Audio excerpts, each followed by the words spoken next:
Good morning, good afternoon, good evening po everyone. Saan man pong panig ng mundo, naroon kayo. Welcome to our 110th 110 episode of the Stop COVID Deaths webinar series brought to you by the University of the Philippines. Thank you for being a part of our credible online community, and to all those who have just discovered us for the very first time today, welcome po at sana po masiyahan po kayo sa ating topic. Very timely po, no? And something that we hope will be helpful, especially for us moving forward with all of the discussions in the creation of like a disaster resilience department that has been circulating po. Unpredictable and more intense and catastrophic events related to climate change, they have been wreaking havoc around the world. And a few days ago, dun po sa northern part po ng Luzon, sa may bandang Abra, tinamaan po ng malakas na lindol. And a few weeks ago, strong rains followed by flash floods and landslides in Banaue. Video footage po na na-capture in the media show na may recent earthquake, landslides po, and I think these have continued to renew po itong pagiging wake-up call, kumbaga, to predict, prepare, and practice, particularly in areas where there is high vulnerability for earthquakes, pagbabaha, mga landslides po, no? And evacuation and disruptions in transport lanes. They really pose a risk, especially for COVID-19 and any other outbreaks. Hence, yung complexity of the nature of the disaster sa ating bansa, with the Philippines always being in the top 10 po of sa lahat po ito, and being in the ring of fire. So ating episode po for today sa Stop COVID Deaths, we will take a closer look at how we can protect our healthcare facilities and frontline workers from the worsening effects of climate change and natural disasters, lalo na po using a background po of COVID-19 and the global pandemic. I'm Dr. Raymond Francis Sarmiento, Director of National Telehealth Center, National Institutes of Health, University of the Philippines, Manila. Always a pleasure to be with all of you during our regular Friday. And looking forward to Fridays because I get to share hosting duties with our adjunct research faculty at the National Telehealth Center. Also, international renowned public health communications expert po, no? Dr. Susie Pineda Mercado. Dr. Susie. Hi, good afternoon, Raymond. Magandang hapon po sa inyong lahat. Saan man kayo naroon, we hope you're all doing well, in good health, and nice to see you on the webinar. Actually, if some of you have been affected by the earthquake, you could put it in the chat so we can, we just want to know how you all are and that everyone is safe. We know that there are people from Abra and from the North, Raymond, who are watching our webinar, no? So, I don't know, baka hindi na sila nanonood ngayon, hindi ko alam. Pero, parang nagkataon din na ito yung topic natin. And so, it's still not over as far as rescue and relief operations are concerned. So, I think what's going on in the North really is something that we are all very concerned about. I was monitoring the news last night kasi I get Philippine news naman ni Raymond din, no?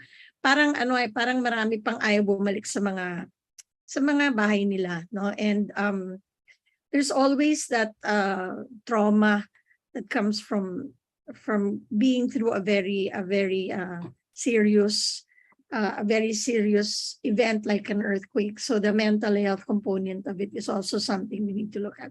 And we have got two experts today. Alam nyo naman, we try our best to get you the best speakers we can get for the topic that we are taking up. And we're excited to have them here. Nagpapasalamat din kami na pinaunlakan nila kami kasi pinaunlakan tayo.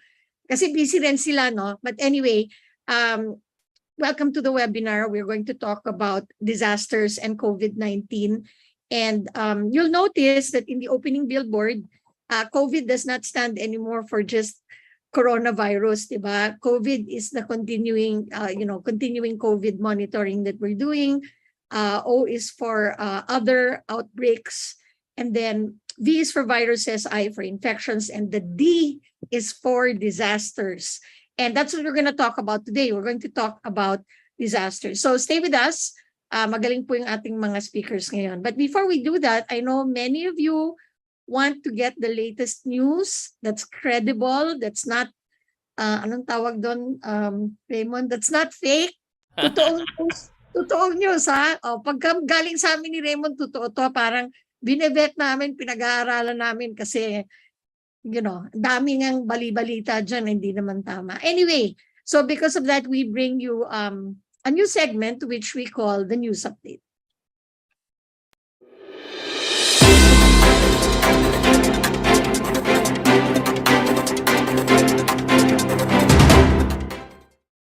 Thank you, Dr. Susie. So mauna na po ako sa ating news update for today po, no? So we all have heard that the vape bill has now lapsed into law after the office of the president did not veto nor sign it after 30 days of receiving the document. Dito po sa bill na ito na ngayon po ay naisabatas na, people as young as 18 years old, 18 anyos po, no, may now legally smoke e-cigarettes and use other vaping products. So, the Department of Health, kamakailan lang po, I think that was yesterday, they have expressed deep concern over the vape bill lapsing into law. But they assure the public that the department or the kagawaran po ng kalusugan po natin will now tighten its grip in implementing existing tobacco prevention and control measures. Lalo na po dahil po ito pong batas na to will now bring vape products, including novel tobacco products closer to more Filipinos, lalo na po sa mga kabataan. The Department of Health also commits to, renews their commitment po to protecting the public from heated tobacco products, electronic delivery nicotine devices and other tobacco products and vapes. So hopefully this is something that will be able to make sure na hindi naman po ito talagang lalaganap in terms of the smoking, yung pong regular smoking and the smoking po of e-cigarettes. What's your news update, Dr. Susie? Okay, so we have news that we're now ready for the rollout of the second boosters for those who are 50 years old and above, and for 18 to 49-year-olds with comorbidities. All adults aged 50 years old and above and individuals aged 18 to 49 years with comorbidities can now receive a second booster or the fourth dose of the COVID-19 vaccine. Itong inaantay ng maraming matagal na, no? This was after the Department of Health, through the National COVID-19 Vaccination Operations Center, issued the guidelines for its nationwide rollout. Pfizer's Tozinameran and Moderna's Spikevax are the only mRNA vaccine brands that could be used as a second booster shot, which must be administered at least 4 months after the first dose or the third dose has been given. Eligible individuals may receive their booster shot from their local government units.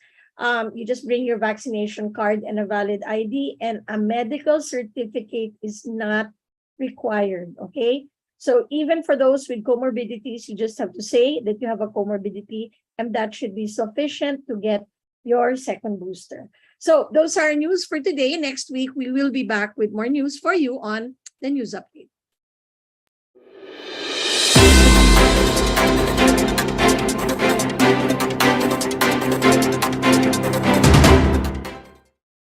Okay, tuloy-tuloy tayo, Raymond, no? So, we actually thought of this topic because of the landslide in Banaue, in Isabela. Just like 2 weeks ago, yes. Diba, 2 weeks ago, we said, Mm-hmm. uy, pag-usapan nga natin ito kasi mukhang complex disaster to na parang may COVID, may landslide, may bagyo, diba? Parang paano ba yun, no? And when we were talking about this, actually, we were supposed to have Rio Magpantay here, who is the regional director for the Cordillera Administrative Region, but he has to be in the field, no? But no, doesn't matter. We have also one of your favorites who's going to be talking about disaster risk reduction, so mamaya na. And yun nga, no, we didn't realize there was going to be an earthquake of this magnitude. We haven't seen this in a long time, but we leave that to our another excellent speaker later. So Raymond, I think we want to listen to what people are thinking on the ground. Thank you, Dr. Susie, especially for those who are joining us for the very first time. Meron po kaming tinatawag na na person on the street video or POTS po natin.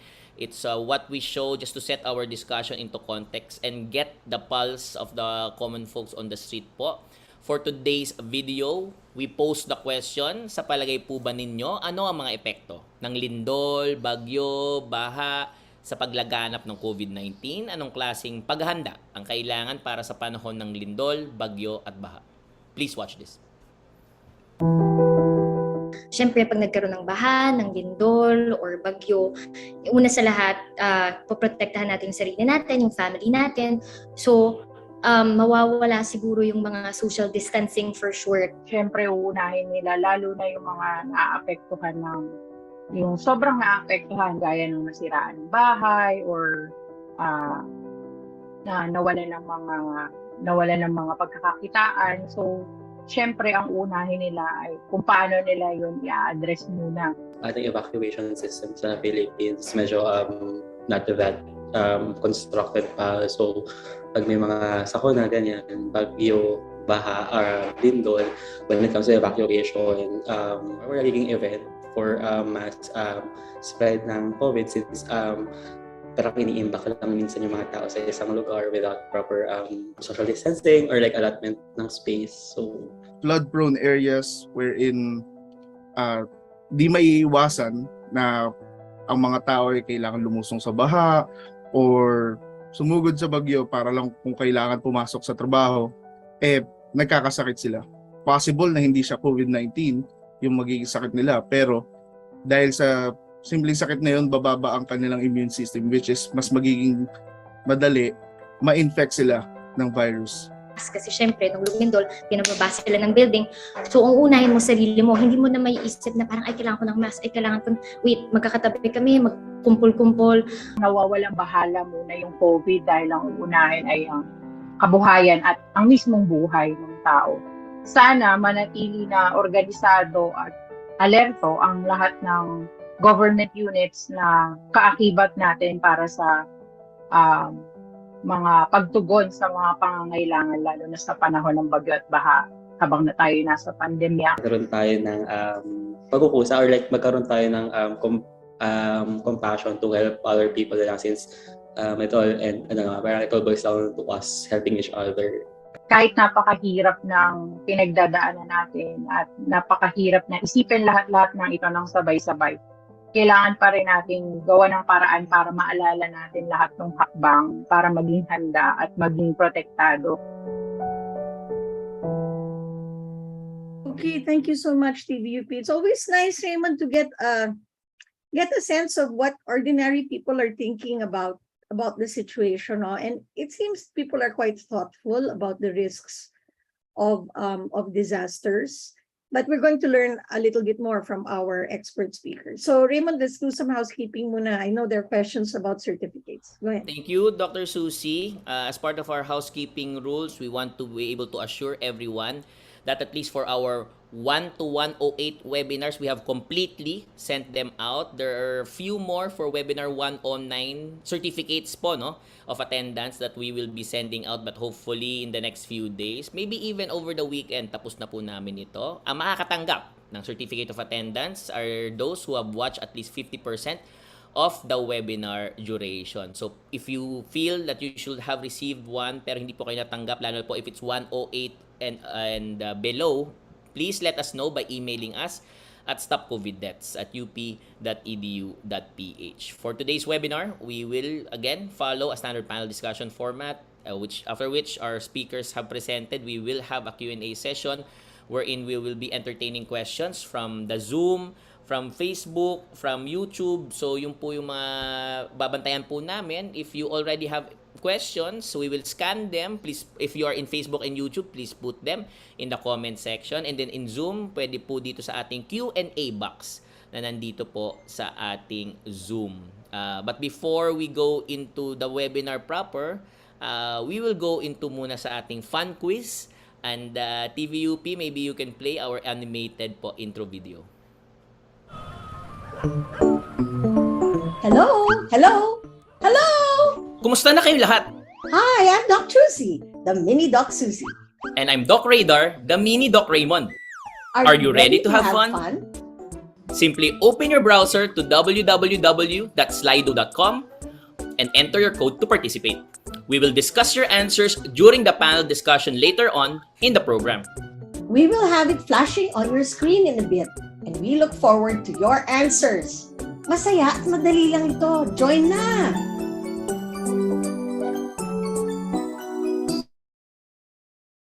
Thank you so much, TVUP. So we have, I think we have two Parang questions. tayo yatang natatawa doon, Raymond. But Okay, it's go okay. ahead. It's okay. We even there's really a change in the name, but it's a good thing. For our fun quiz for today po, we have two questions. You are seeing it on the Zoom, but if you are outside of the Zoom, you can again join us pa rin po, no, by opening up your web browsers and then really typing in slido.com. And when you're prompted, you input the code 5405717. That's 5405717 for you to be able to join our fun quiz. Our first question: ano ang landslide? Napakasimple lang po ng katanungan pero medyo ano po siya, it's scientific in nature. Kumbaga, option 1, ang landslide o pagguho ay ang pagbaba ng lupa, bato, burak at ang iba pang mga bagay mula sa mataas na lugar dahil sa gravity.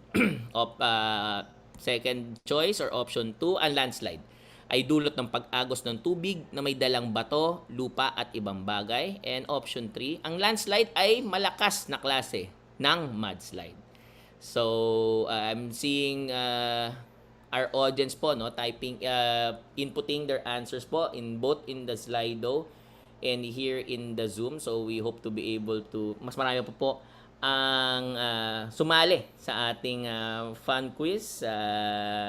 But we want to be able to greet those who are joining us from the Hospital ng Parañaque District 2 in Parañaque City, from San Jose Public Health and Diagnostic Center in San Jose Occidental, Mindoro, the DepEd po, Department of Education, Regional Office 5 in Legazpi City, Municipal Health Office in Balete, Aklan, the Philippine Coast Guard Medical Service in Laguindingan, Misamis Oriental.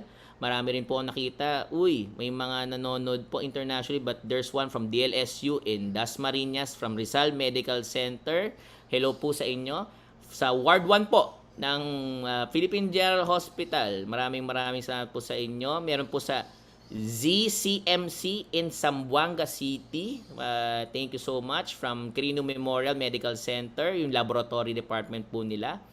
Pagcor in Davao also watching us. Thank you so much. From the LGU of Imo City and Maasin City, nandito rin po sila. So maraming salamat po sa inyong lahat. For question number 2, ano ang distansya na ligtas kapag may landslide?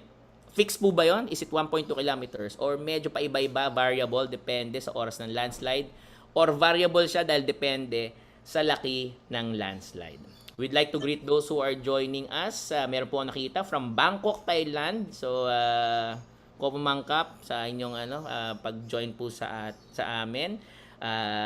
Maybe she's joining po from a hospital, or maybe she's on the on a site visit or on the field, but thank you for joining us still. We want to greet those from the Chonin Hospital in Taipei City, Taiwan, Ripas Hospital in Bandar Seri Begawan, Brunei, Nusajaya in Malaysia, Canton City in Vietnam, those in Saudi Arabia, specifically from King Saud bin Abdulaziz University for Health Sciences in Jeddah, King Fahad Hospital, Medina, and University of Hail.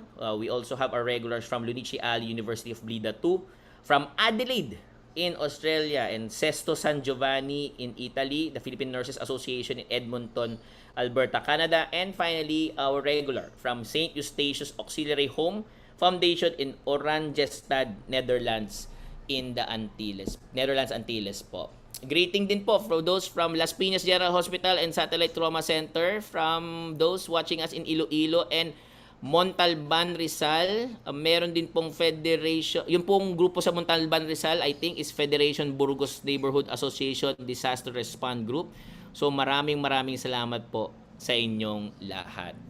We will not be closing our fun quiz po, and hopefully you'll be able to remember ang tamang kasagutan po as we move ahead with our webinar proper. Dr. Susie? Okay, thank you so much, Raymond. So I know you're all excited to get started, and so are we. We are really very privileged to have these two speakers with us today, both very well known in their fields. And our first speaker is an academician of the National Academy of Science and Technology, or NAST, and professor of the National Institute of Geological Science at the University of the Philippines, Diliman.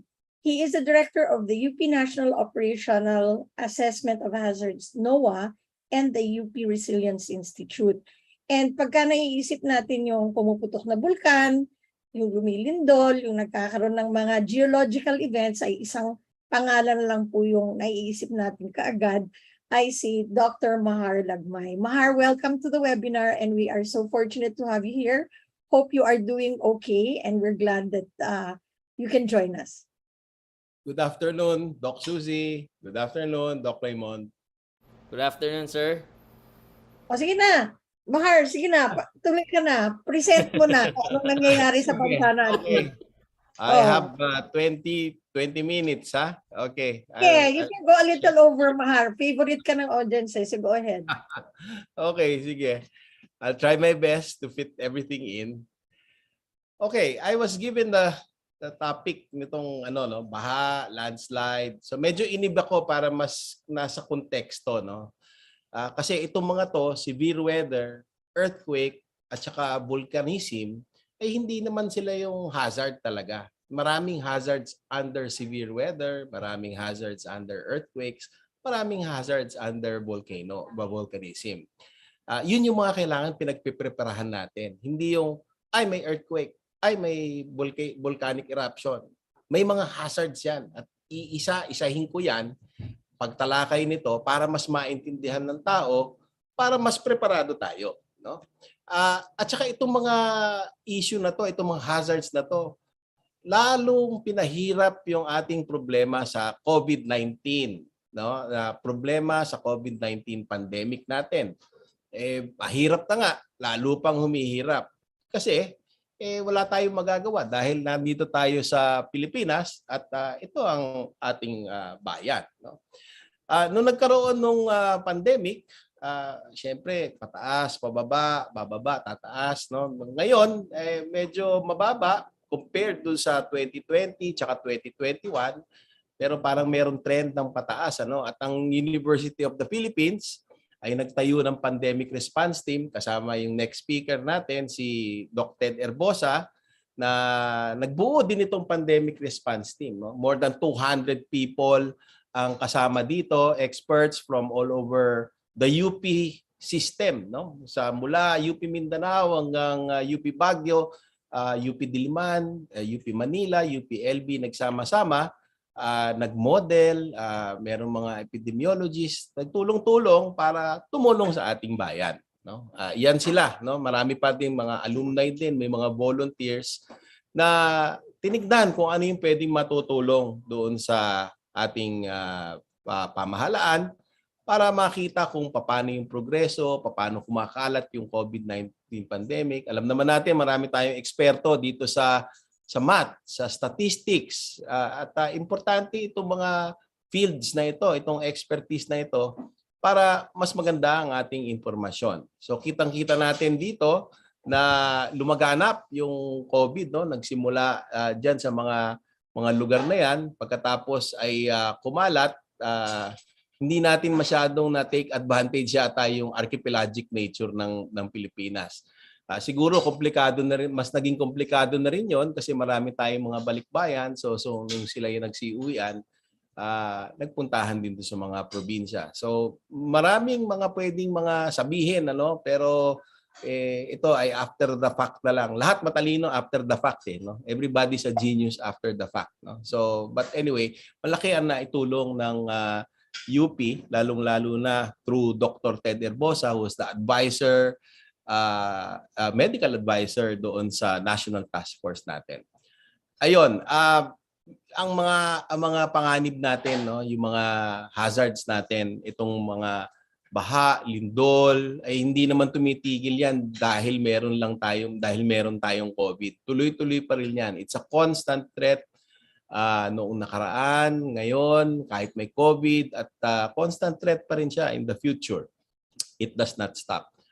Why? Because we are in the typhoon belt. No? So, yung mga bagyo namumuo doon sa dagat Pasipiko dahil mainit pagka summer, tapos pag mainit yung tubig, mas may convection, umiinit yung hangin, nabubuo dyan yung mga bagyo at kitang-kita natin na nakakatakot-takot ang mga bagyo na dumadaan sa Philippine Area of Responsibility at marami dito ay ang naglalandfall. Bukod doon, meron din tayo nung tinatawag na Pacific Ring of Fire na kung nasaan sa paligid ng Pacific, dagat Pasipiko, ay maraming nagaganap na paglindol at saka pagputok ng bulkan.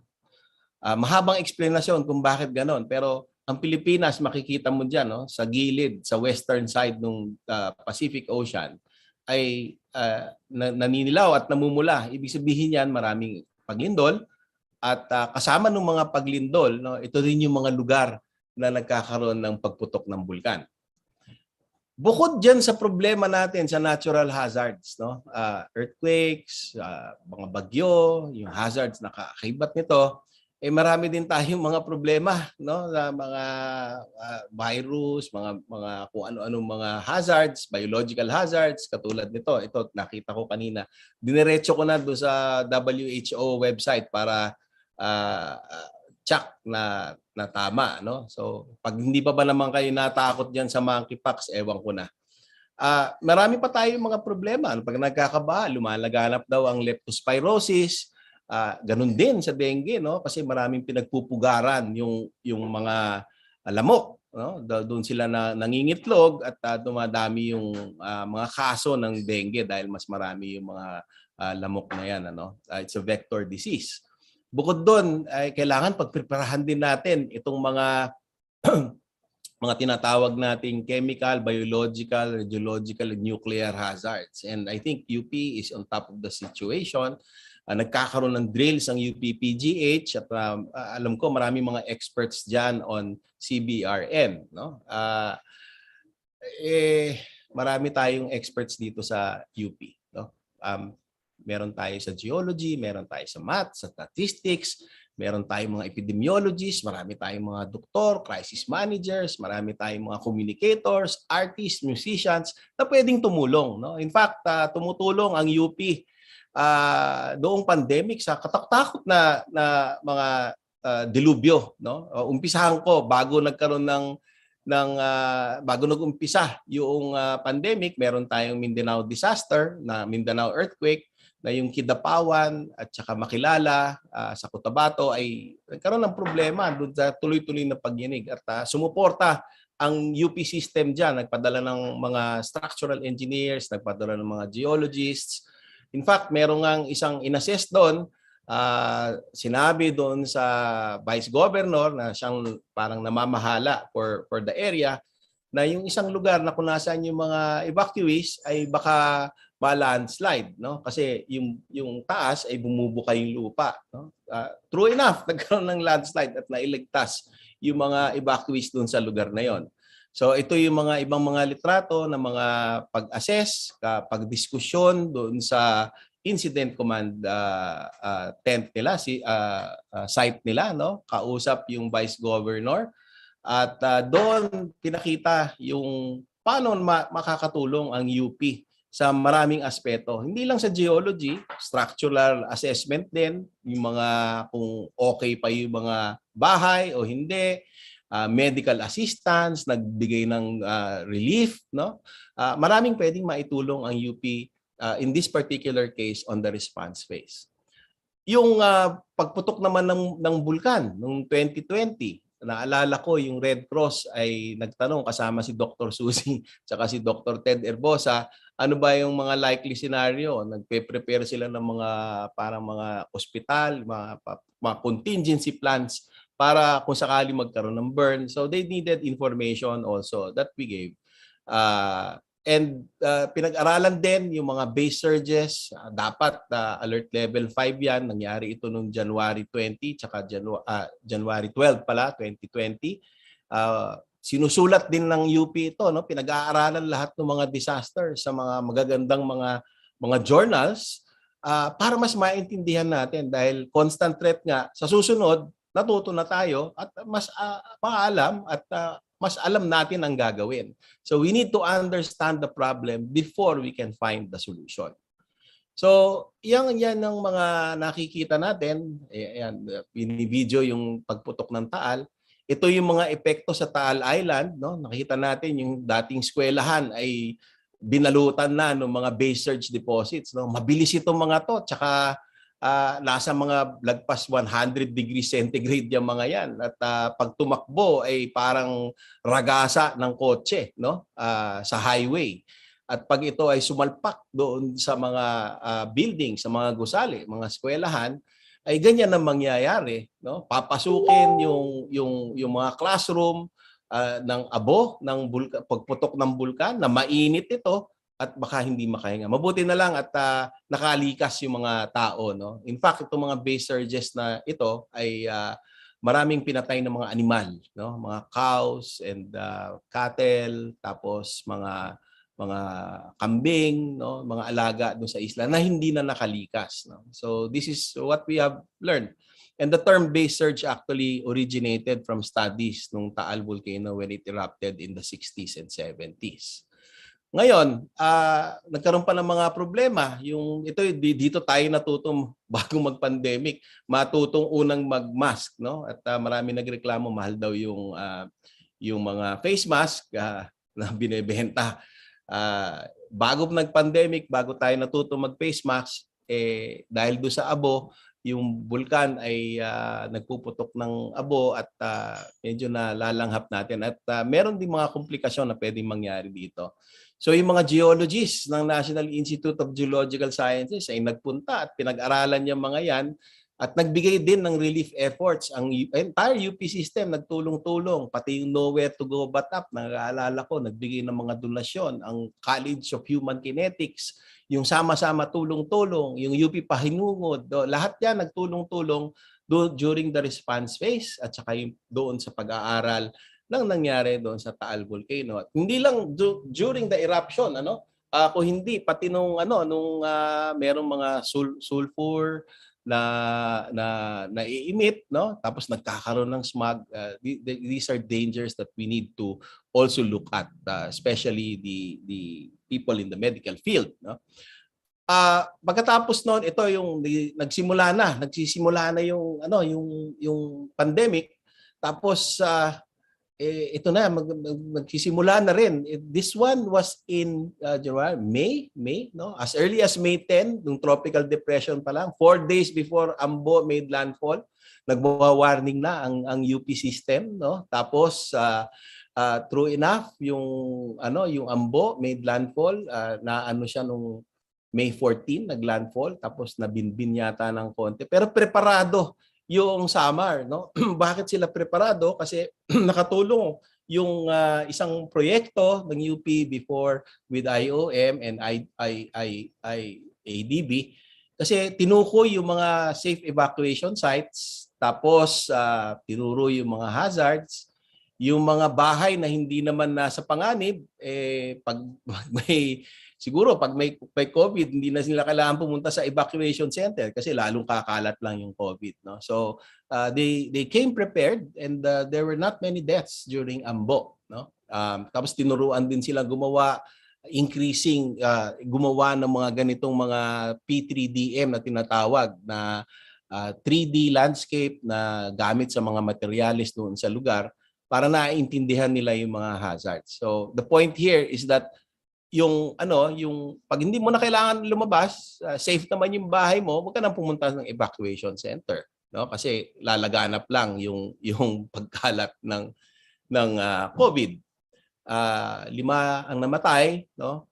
Normally in a year there are about 1,250 deaths pagka nagkakaroon ng mga meteorological hazards, no? But this case, gusto sana natin 0 deaths, pero wala tayong magagawa. May namamatay at namamatay pa rin. Sana 0 deaths, no?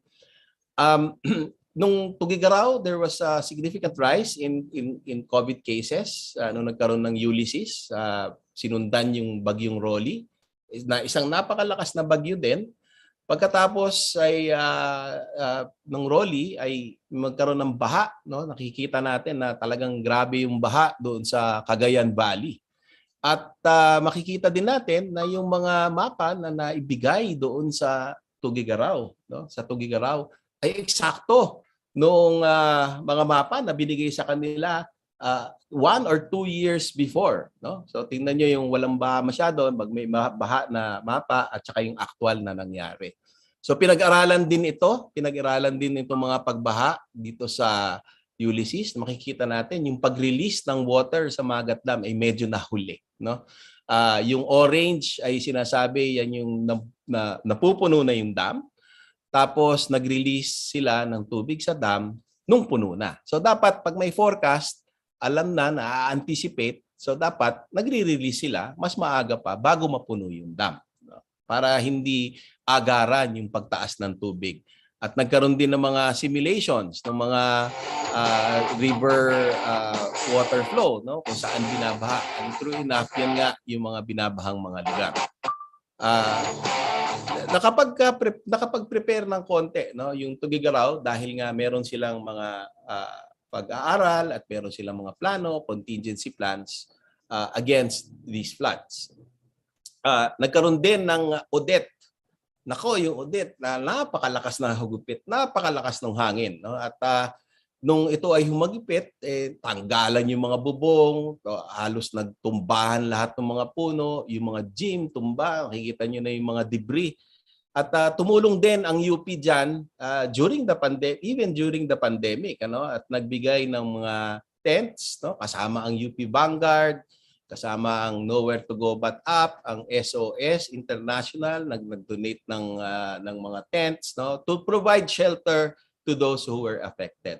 So the same shelter tents were provided to Taal evacuees, to Odette evacuees, to Mindanao evacuees. Kasi pag nagkakaroon po ng mga ganitong dilubyo, shelter is very important as well. Itong huli, meron tayong landslide dito naman sa Abuyog, Leyte. Nako, grabe yung landslide.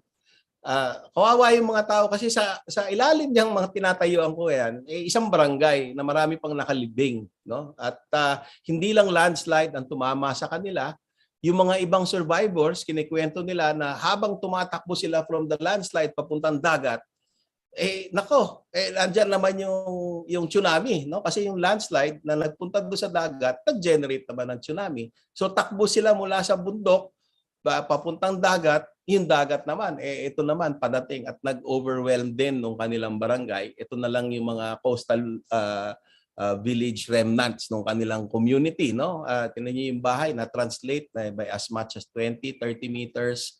Pinag-aaralan din, actually kakaaral lang ng mga UP people, kasama yung mga yung faculty ni Dr. Magpantay, who was a former UP faculty member sa physics. So pinag-aaralan yung mga coastal deposits ng tsunami and the landslide as well. Okay. So of course, meron tayo just before the earthquake na nagkaroon tayo ng mga floods, landslides sa Banaue, no? Nag-provide lang tayo ng bakit? Kasi malakas talaga yung ulan, no? Kahit wala syempre pag malakas ang ulan, nagti-trigger ng landslides at kapag nababarahan yung agos ng tubig, nagkakaroon ng malalaking baha.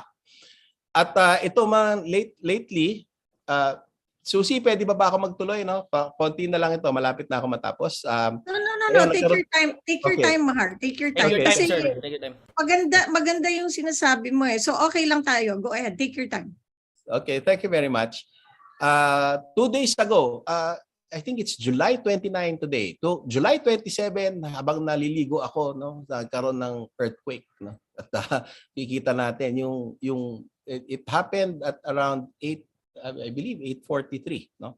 At dahil meron akong seismometer dito sa bahay ko at ang UP College of Science at ang UP Resilience Institute ay nagpo-promote ng research and education on seismology, no? Parang ginagawa namin, may mga low-cost instruments na dinidevelop, dinideploy para magkaroon ng interest yung mga citizen scientists para habang maaga pa lang, yung mga bata ay interesado na sa mga earthquake at pag interesado sila, natututo sila para pag gagalaw sila, mas deliberate yung kanilang paggalaw at para masalba nila yung buhay ng kanilang mga kapatid, magulang, mga lola, lolo. So ito ay nangyari, no? Noong July 27, 2022, no, sa Abra, no. At yung mga instrumento ay na-detect itong mga ano na to bago dumating yung nung nagkalindol, bago dumating ito at na-detect nung aking seismometer dito sa bahay. It was a good 50 seconds, no? A good 50 seconds. So 50 seconds, kung naka-deploy siguro yung mga seismometers all over na mas dense, siguro baka mas earlier. 50 seconds is still 50 seconds, di ba? Na maganda. And, these seismometers are deployed all over the world, no? Nakikita natin dahil sa lakas niya, na-detect doon sa Latin America. And maraming mga ganitong citizen science seismometers sa Philippines, sa Asia. Dati wala yan, ng mga citizen scientists. Ngayon, padami na ng padami. There are more than 2,000 deployed. We are also monitoring through these citizen science seismometers, Project of College of Science and UPRI, yung itong mga aftershocks. And these aftershocks are very important to monitor, no? Kasi mountainous area 'yan, no? Para malaman din natin kung saan talaga nanggaling yung earthquake. Anong fault ba talaga 'yon, no? And we find that itong earthquake na ito affected so many people, no? Hindi masyadong madami yung deaths kasi maliit yung population do sa epicenter. Pero had this happened in Metro Manila na malaki yung population, ay nako, baka iba ang damage yan at saka yung number of fatalities, no? And meron din tayong problema yung landslides, which is one of the hazards ng mga earthquakes. At ito yung mga epekto, no? Nagtumbahan yung mga bahay, nagkaroon ng landslide. So habang nagmamaneho yung mga motorista ay nagkakaroon ng landslide, no? Hindi maganda 'yon kasi maaari tayong mamatay. Even up to now, no? Meron pang panganib kasi nagkakaroon ng aftershocks, nagkakaroon ng mga pag-ulan, unstable yung ground, do not, no, as advised, as being appealed by the governor of Lacwasan. Sinasabi natin to every time na kapag merong ganitong panganib, wag munang bumiyahe kung hindi naman necessary, no? Ayan, merong namatay kahapon, nagmamaneho, pamilya. Ayun ko kung may namatay. Basta nadaganan sila ng malaking bato, may nagkaroon ng landslide doon sa area. So marami akong mga binigay na mga examples ng mga disaster na nangyari during the pandemic, no? And makikita nyo na pag sinabing earthquake, maraming mga klaseng hazards. Pwedeng landslide, pwedeng ground rupture, pwedeng liquefaction, etc. So ganun din sa weather, sa bagyo. Hindi naman yung typhoon yung nakakamatay. No? Hindi naman yung ulan ang nakakamatay. Yung baha na dulot ng malakas na ulan ang nakakamatay. No?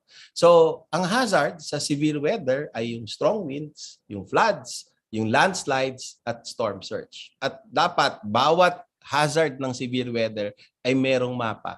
At yung mga mapa na yon dapat tinitignan ng mga tao, bawat pamilya, they should know the hazards in their neighborhood para maaga pa lang alam na nila kung ano yung mga panganib, no? Hindi yung last minute tsaka pa lang nila aalamin. Saan ba sila lilikas? Saan ba sila pupunta kung sakaling nag-forecast ang gobyerno na magkakaroon ng baha? Okay, magkaroon ng baha, saan ako pupunta? Mapanganib ba yung lugar ko sa baha? Mapanganib ba yung lugar ko sa landslide? Merong mga mapa yan. Ngayon pa lang ay tignan nyo na yung mapa. So some of these maps can be found in the website of UP. It's called as noaa.up.edu.ph. Meron siya for floods, meron siya for landslides, meron siya for storm surges. And these maps are highly detailed, high resolution. Kapag binili mo yan sa labas, no, pinagawa mo yan sa labas, nako, nationwide scale, it would amount to trillions of pesos. Pero ginawa yan ng UP for just a very, very small amount relative to that amount that I just mentioned. Okay. So nilalagyan namin ng music, no, para mas interesting tignan so that we can communicate better. Kasi pag gano'n, mas maganda ang communication, mas interesado yung mga bata, mas natututo sila. Sa volcanic explosions naman, hindi naman yung vulkan yung mapanganib. Ang mapanganib yung mga hazards, no? And the hazards that we should know related to volcanic activity are as follows. Yung pyroclastic fall, pyroclastic flow, debris avalanche, ballistics. Yan, no? Ginagawan din namin ng mga drawing. So, hindi ko lang alam kung merong video to. Ayan, meron nga palang video.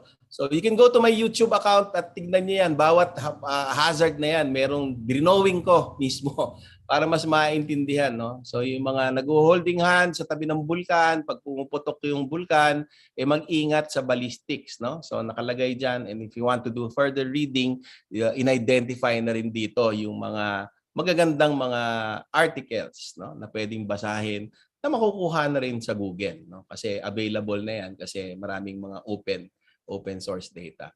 So, doon naman sa earthquakes, hindi naman yung the earthquakes per se does not kill, no? It's the hazards that kill. Ano ba yung hazards na ito? Ground rupture, ground shaking, subsidence, liquefaction, tsunami. Itong nakikita nyo ay SAGE, no? So, yung swimming pool umalog no, habang nagkaka-earthquake sa Zambales na naapektuhan yung malawak na lugar sa Pampanga. At yan ay mga dapat pinag-aaralan natin yan. Kung may panganib ba na gano'n, anong gagawin mo? No? So, hindi lang duck cover and hold.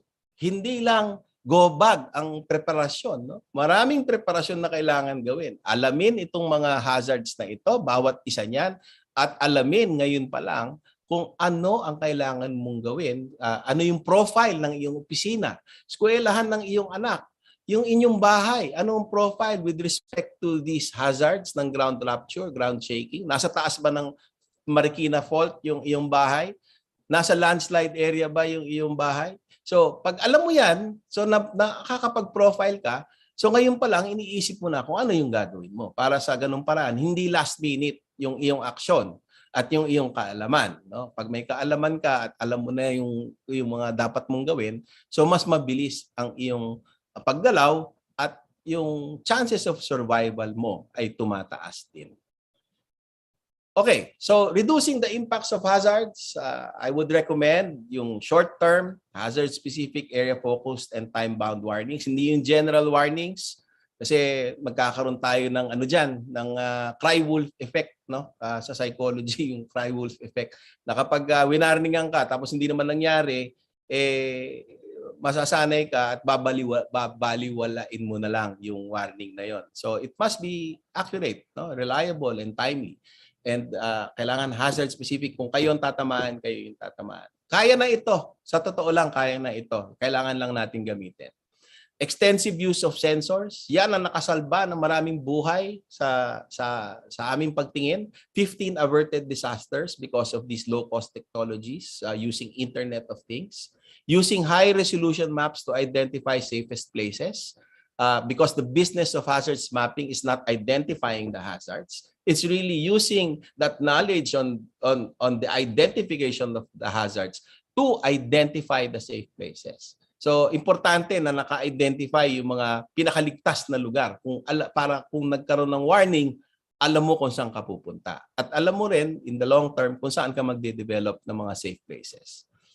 Real monitoring data, digital infrastructure, we should make sure that we take advantage of that. Alam ni Doc Ted dito, nagkaroon ng maraming problema because of the yung ating late na mga data collection, mas mahihirapan i-profile yung mga nangyayari at siguro mas maganda in the future na kasi marami pa tayong panganib na haharapin, no?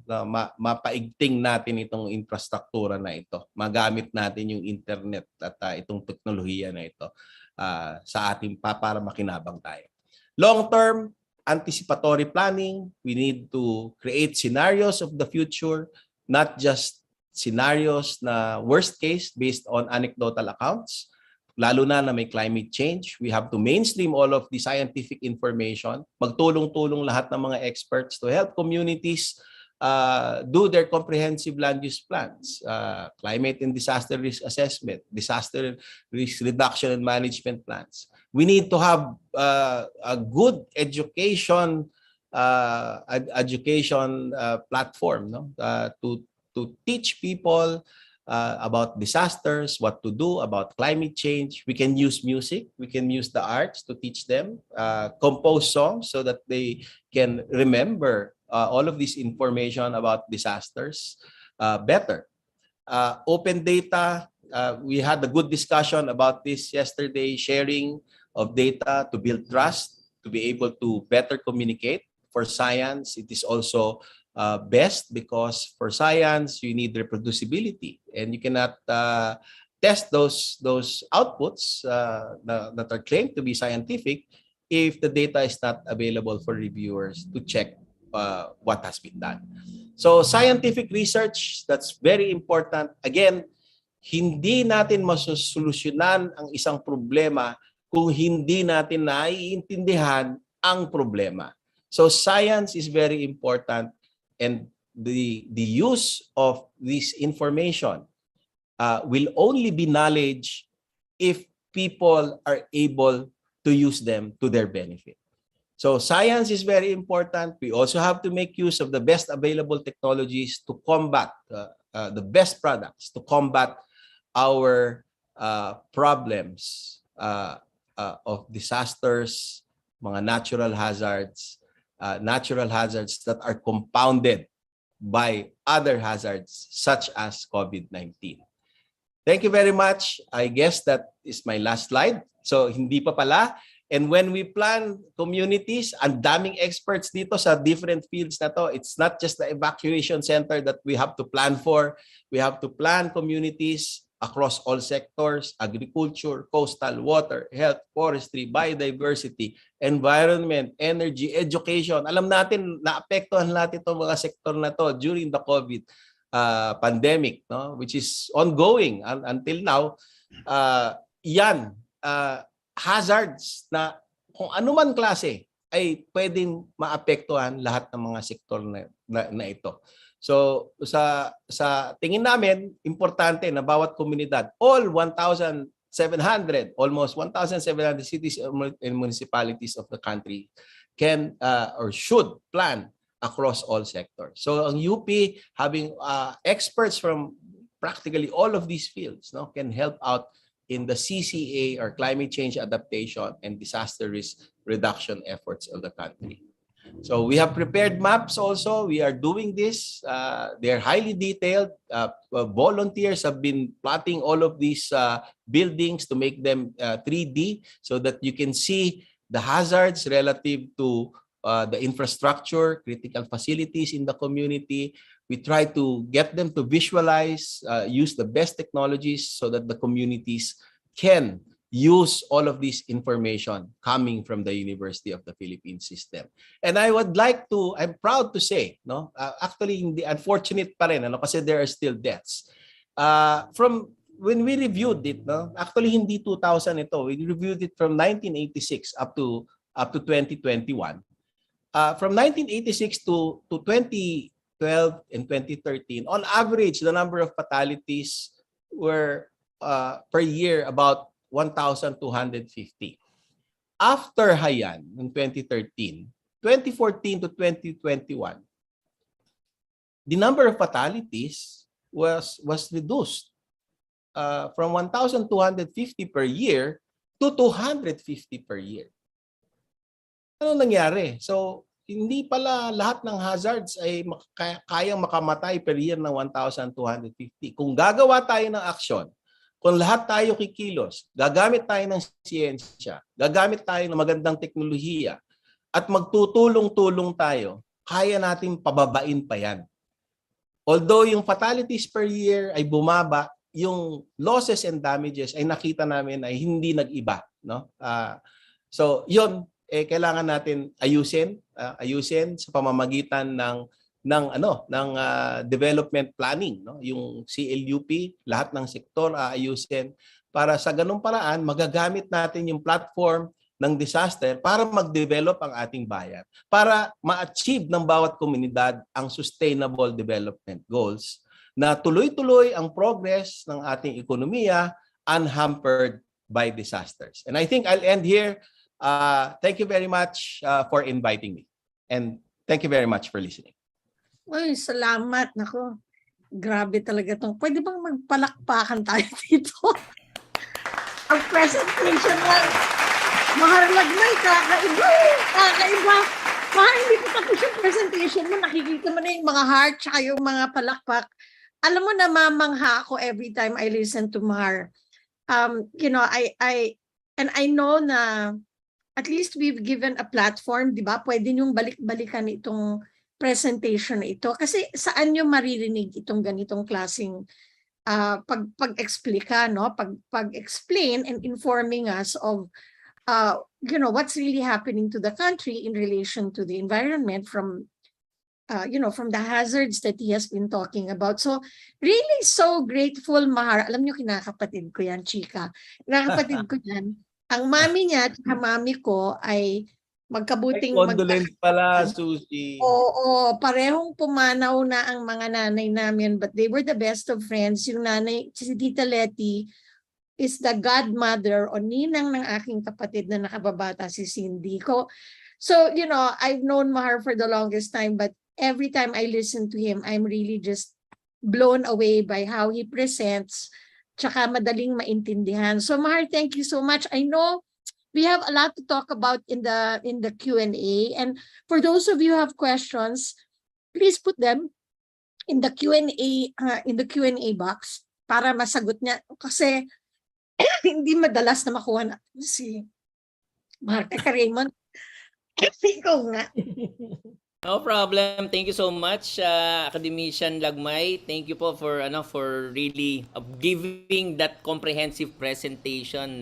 You will Teka note. muna, Raymond, mag-interrupt ako kasi inubula ako. Sige, Post-COVID sige. gap ko yan, ha?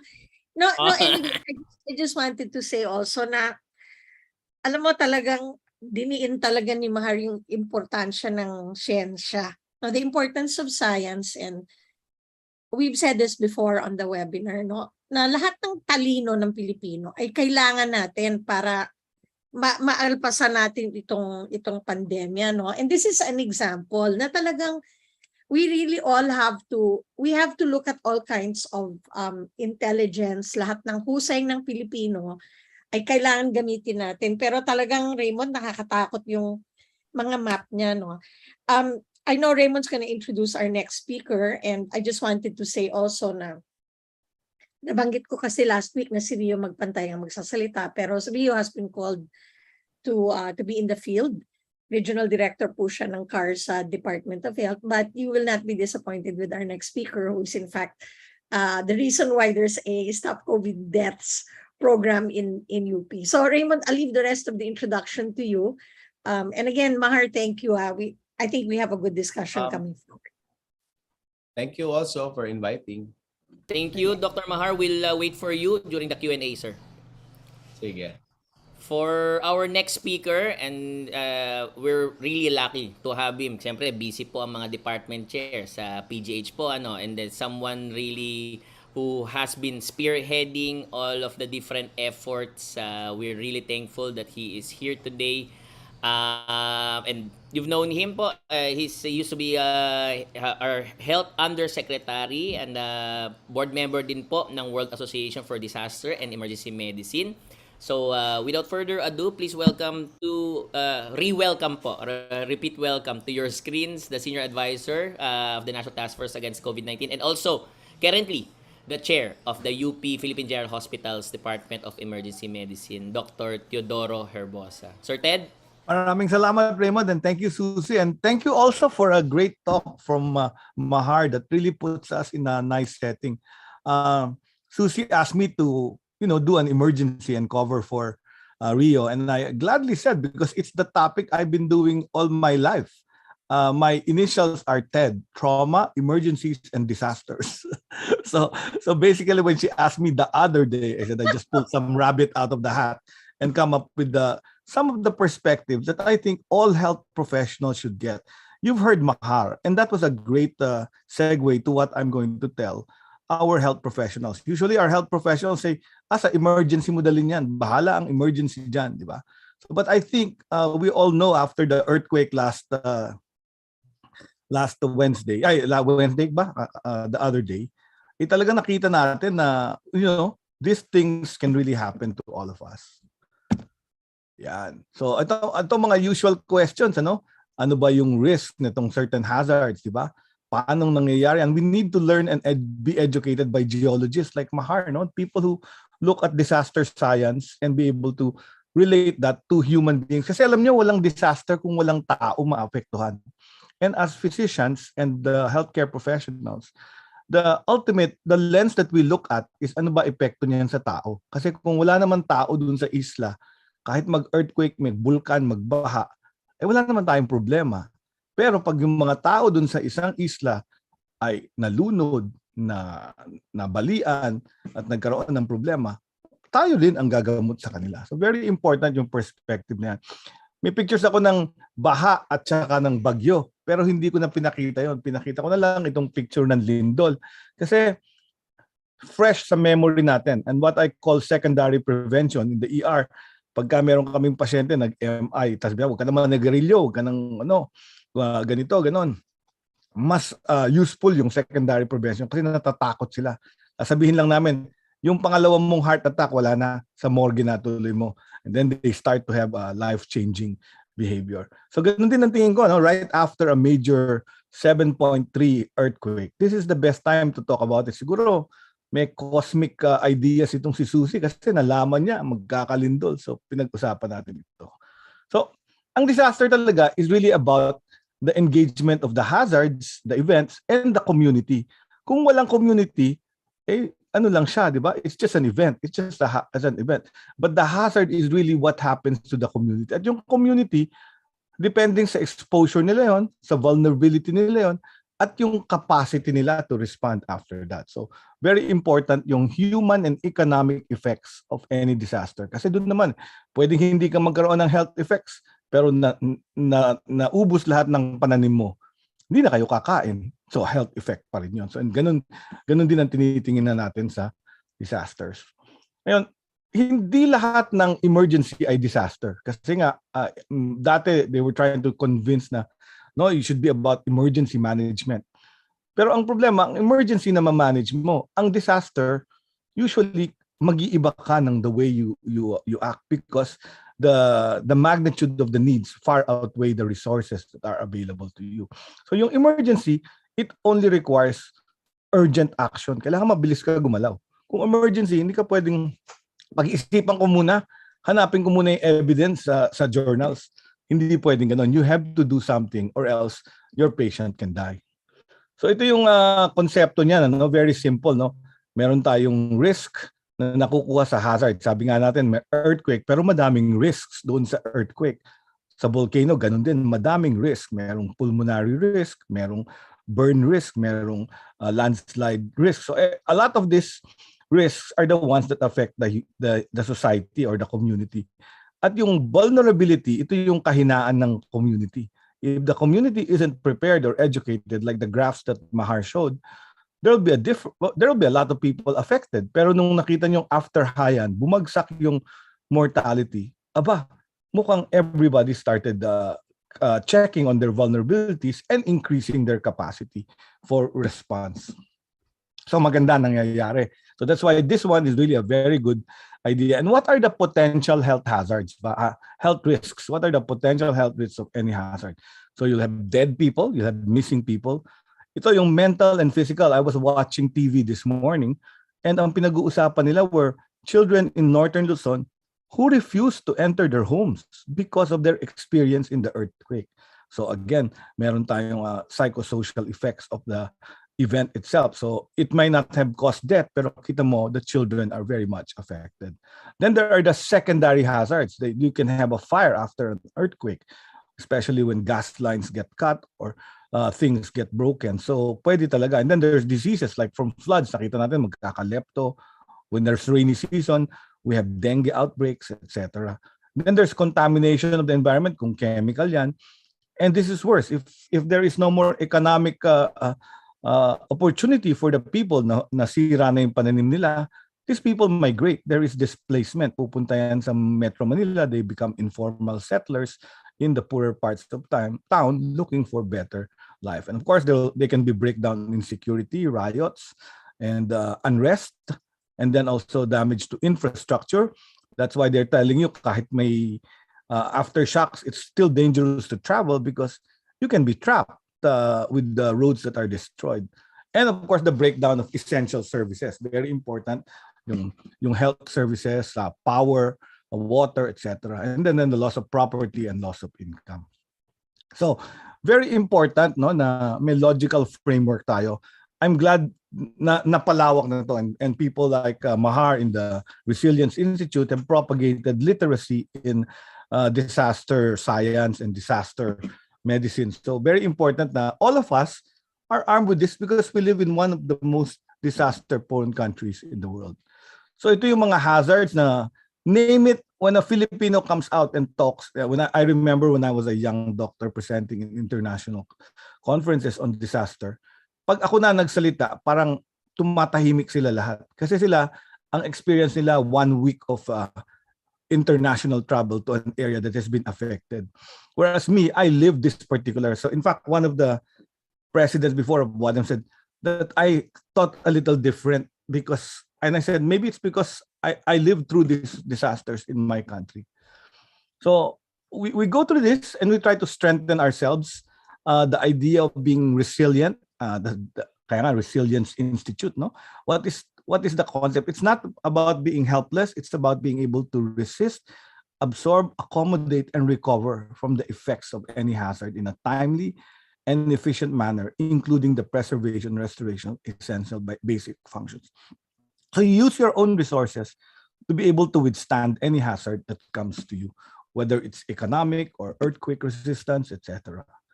And capacity is really the ability of your, so the richer the people are, they live in stone houses, walled subdivisions, they can resist hazards more readily than someone who lives in a shanty home by the river or by the estero, who are actually no capacity at all. And then there are people who have insurance, so that even if their home gets destroyed, they can recover the same money because they paid for insurance to recover the damage caused by this.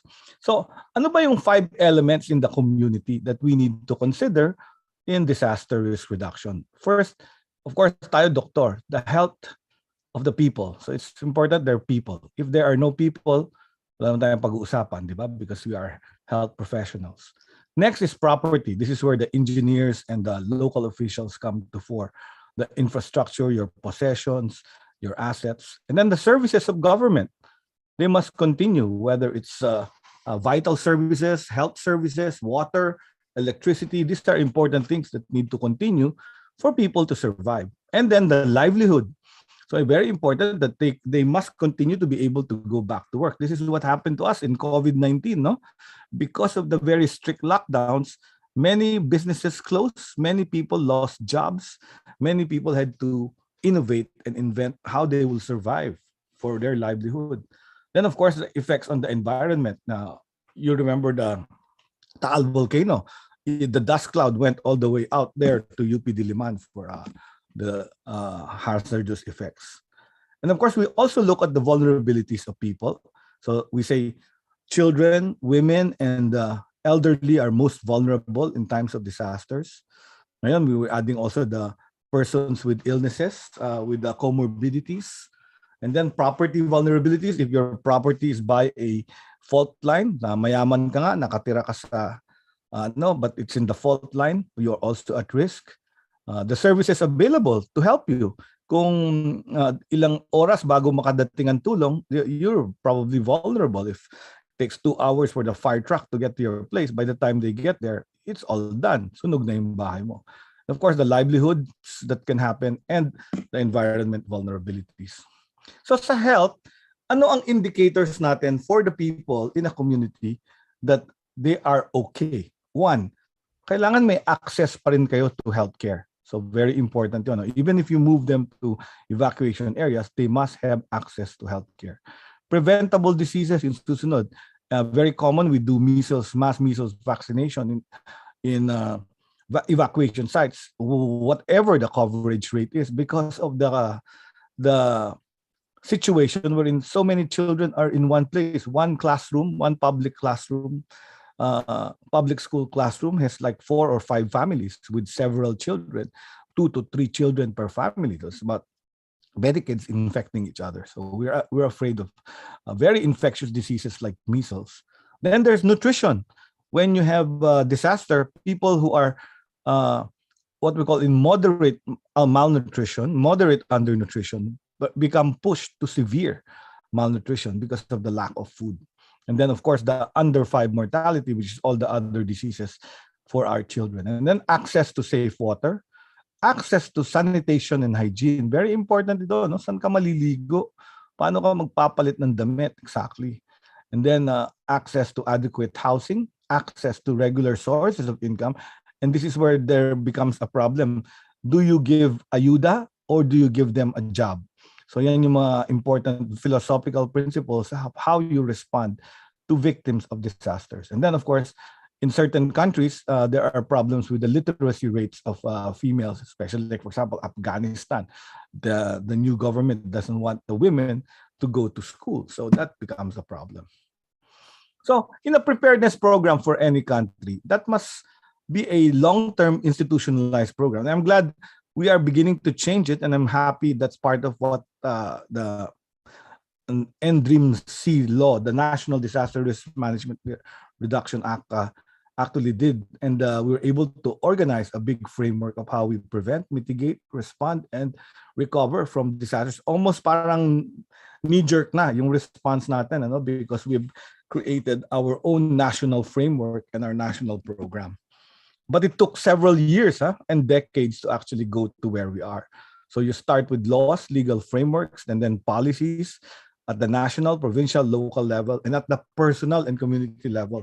Ito yung aking ngayon, advocacy to promote family-based disaster planning para matuloy na yung continuum, because we have the one on the left, all the way to the barangay disaster program. So ito yung ating framework, and with that, if you have an earthquake or anything disruptive, you will see all the effects on this particular community, no? So madami tayong disaster risk, and it is actually important to analyze the potential losses that can be prevented, and you need a systematic process to actually be able to understand that. So yun yung ginagawa ni Mahar, no? Yung NOAA, may hazard profile siya doon, may map siya doon, no? Distribution. It's not important that it is kept in the academe. It should be distributed to the LGU, and he's doing that with his connections to the local government units who actually use and analyze the risk. So mag-risk analysis sila, so they will know how to respond appropriately. Kasi if you respond over the top, magastos din yun. So we're not all rich, so you need to have appropriate response to the consequences of any disaster at a certain time.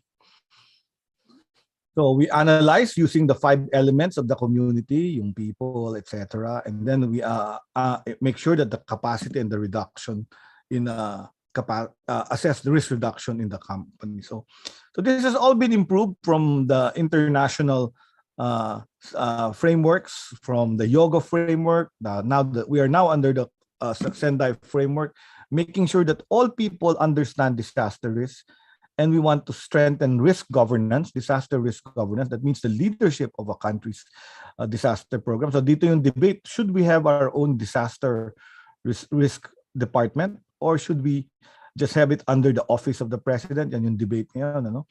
And then yung investments natin. What are the things we need to invest in so that we improve in terms of disaster risk reduction? And of course, in rehabilitation and recovery, be able to build back better. Kasi kung pareho pa rin yung bahay na patitiran mo at doon mo pa rin patitiran sa tabi ng tsunami area, uulit din yung ano. So ito yung ating law. This is the law that actually pushed us to actually fund disaster. Dati yung fund na nahahawakan mo lang pagka merong state of calamity declaration. But with this act, it allocated I think 5% of the budget of any LGU to spend in capacity building. So tumaas ang capacity natin, gumaling ang response, ergo yung results ni Mahar, bumaba yung ating mortality rates. So if you look at the framework, we have a National Disaster Risk Reduction and Management Council, but that doesn't act all on its own. It passes on to a regional DRRMC, which is chaired by the Chief of Police of a region, followed by the provincial DRRM, which is chaired by the governor of the region. And in certain cities, especially the what we call chartered cities, they are under the city mayor, and in municipalities they'll be under the municipal mayor, all the way to each barangay level. And as I said, I like to add here the family disaster risk reduction and management plan as well. So if you look at health, so our biggest agency of health in the NDRRMC framework, anything to do with health has to be coordinated by the Department of Health. And we have an office in the DOH. It's called the HEMB. For short, it's called the Health Emergency Management Bureau, because it was called this. In fact, when I was undersecretary, I was forcing the director to change the name to Health DRRM Bureau. Kasi nga, we passed the NDRRM. So sabi niya, hindi, they wanted to keep emergency management because that was the old name. You manage the emergencies. But I really think this name should be changed so that it's clear it is the alignment of the DOH to the National Disaster Risk Reduction Management Council. Itong pangalawa naman, kasalanan to ni Susie. So their great idea, when the healthcare was devolved, she decided to rename the regional offices into Centers for Health Development. Ang ganda, no? Ang ganda ng pangalan. But the Centers for Health Development continue to have a HEMB. So we have a HEMB at the central office, and we have a HEMB office at the region, which helps about 4 or 5 provinces coordinate. And then we have regional hospitals, which are situated in these regions. And the bulk of the health resources really come from the regional hospitals and the Centers for Health Development in assistance to local government unit resources. So ano ba yung important spheres where health, so the way we've divided it for the Department of Health, and this is what Rio Magpantay is doing now, is making sure that the 4 basic elements of health are covered. And we do this with a cluster approach, no? So we have partners, international development partners in each of this particular cluster, in the health cluster, and each of these spheres that we actually work in. So the first one in Aftermath, let's say there in the northern Luzon in Abra, the first problem really that needs to be helped is WASH. We call it WASH for short. And our international partners here are WHO and UNICEF. And when we do that, we concentrate on potable water, making sure that the water is available, potable water is available to the vulnerable or the victims of the disaster. Second, of course, is sanitation and hygiene. You know, so now we have this, what we give away is this pail that has soap, shampoo, sanitary napkins, and water. So water for taking a bath, no? So for hygiene, or else they continue to be at risk for further illness. So even this sanitation and hygiene thing, we even deploy bathrooms and showers for women and men, no, separated. Kasi nga in the past disasters, may women na rape kasi nga nakikita sila visibly taking a shower in open stuff. So this is also considered, that's part of the hygiene part. We also deploy not only toilets, but really showers as well, closed showers. And then there's the public health aspects of any emergency. So dito yung measles vaccination, dito yung diarrheal approach to diarrheal diseases, approach to nutrition, no? So nutrition and is a big part. And then there's of course the delivery of emergency and essential medical care. Kahit naman may disaster or may earthquake, someone still gets hypertension, someone still gets a heart attack, someone still gets a stroke, someone still is going to deliver a baby. So those are essential medical care that has to be continued, no? Dapat may continuity of operations of emergency and essential medical care. Yung elective, pwede naman talagang i-postpone, but then you have to continue that. And then of course there's the mental health and psychosocial services, no, MHPSS, a big chunk of what really is very much needed in disasters.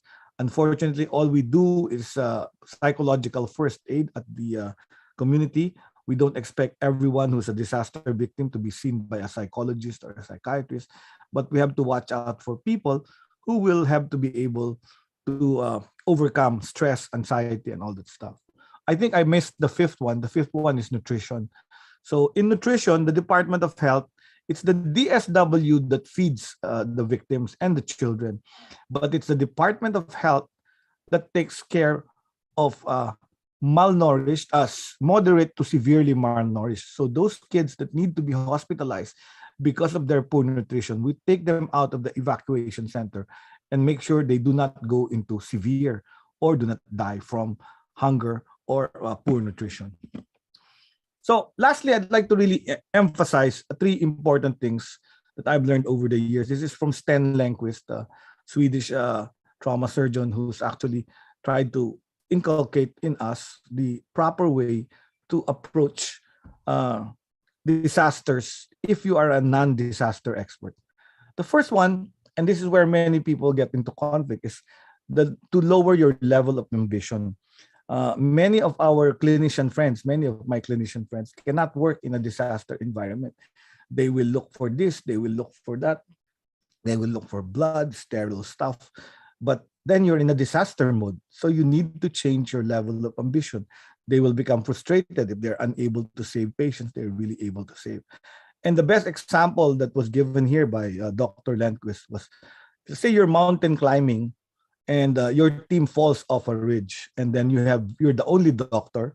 You have members of your team, and one is head injury with the Glasgow coma score, 7, and then you have another one with a femoral shaft fracture, and it will take you 24 hours to bring them to healthcare facility by carrying them on your back. Sino ang dadalhin mo down to the mountain? So that's very simple. It's changing your level of admission.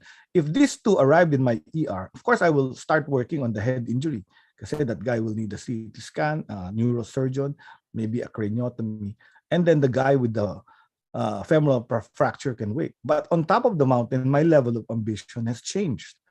I now will give supportive care to the head injury patient because after 24 hours, before I bring him to a neurosurgeon, he's probably gone into increased intracranial pressure and would have probably died arrested in the process. If I brought him down first and then returned to rescue the femoral shaft fracture, I would have 2 dead, right? Instead of one only dead. So I'd bring down the femoral shaft fracture, carry him on my back, bring him down, and stabilize the fracture and prevent the bleeding. Otherwise, if I don't change my level of ambition, I will bring the more serious head injury down. And by the time I get to the fractured patient again, after 24 hours, he would have lost all his blood from his femoral shaft fracture. So it doesn't work, right? So this is very difficult, and it is not playing God. It is actually science, as what we always say. But you have to change your level of ambition. And this, hindi matanggap to ng mga professionals. Number 2, system of prioritization. Sinong uunahin natin? When you have an earthquake and hundreds of people go to your hospital, sinong uunahin mo? So this is where triage becomes very important. Those you triage based on severity, and then you triage based on survivability. And the third is actually a system of mobilization of resources based on needs. Siyempre, meron kang needs, no? Let's say in the evacuation centers, lahat nagtatae. Anong gagawin mo? So you will need to actually not bring vaccines for measles. You will need to bring potable water filtration systems, right? Hydration fluid, hydration medication, IV fluids to actually treat that. So you mobilize based on the needs of your resources. And these are 3 very important principles in disaster management. You follow this, you will save more people in the long run. So in the end, disasters and development are intertwined. We cannot develop if we do not address our disasters. And in this particular framework, you can see that there are positive effects and negative effects. I'm all for looking at crisis as an opportunity. Whenever there's a crisis, there's always an opportunity. Disasters can destroy development, but disaster can provide the opportunity for development. Look at COVID-19. Suddenly, all the politicians want to increase the number of hospitals, specialty center, pay our nurses higher. What else do they want? A virology center, vaccine production. We were all clamoring for this years back and decades back, but nothing. It took a COVID-19 to make them realize kailangan pala natin yan, vaccine center and everything. Development can increase vulnerabilities. When I remember when I was undersecretary, I told Secretary Singson, tayo ng TPLEX, di ba? Yung TPLEX, tinayo. Saan ko dadalhin yung na-aksidente dyan?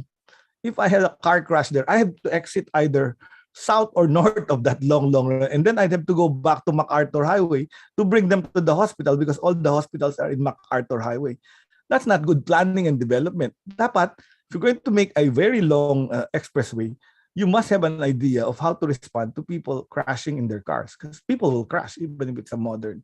And true enough, may mga crashes doon na ang tagal ng response, ang tagal ng ambulansya because it's so far away from the actual trauma centers. And then now ngayon ang ginagawa namin. So now I'm in a technical working group for trauma centers by the DOH. Now they're pumping in money from the universal healthcare to actually reduce this vulnerability as we continue to do our development. So I will end there. I hope I have made you interested in the field of disaster medicine. Maraming salamat. I'm accessible to my Twitter account, at Teddybird, not Teddy's Bird, Teddybird. Thank you very much, Susie and Raymond. Back to you. Ay, maraming salamat. Oh my gosh. Another, again, I can repeat it over and again, right? It's like, I don't know where you're going to get this lecture with this kind of atmosphere na parang talagang, if you want, you do have access to this whole episode and you can use it if you want to teach. I don't know, no? Parang ang ganda ng presentation mo, Ted. I mean, in the 20 minutes, parang na-frame mo lahat, no? But it had also a lot of practical advice. It was not theoretical. And you can see all the hearts and the clapping that's still going up. So thank you very much for that. I think we will really have a very good discussion. And I'd just like to tell you guys that Raymond had to leave, but we are joined now by the Deputy Director of the Philippine General Hospital, Dr. Stella Marie Legaspi Jose. Estelle, welcome. I know you're going to do the closing also. But, Stella's going to help us in the Stella's going to help us in the open forum. Okay, so before we proceed, we typically break our discussion by having a public service announcement. And we're going to turn over to TVUP for our public service announcement for today. TVUP, over to you.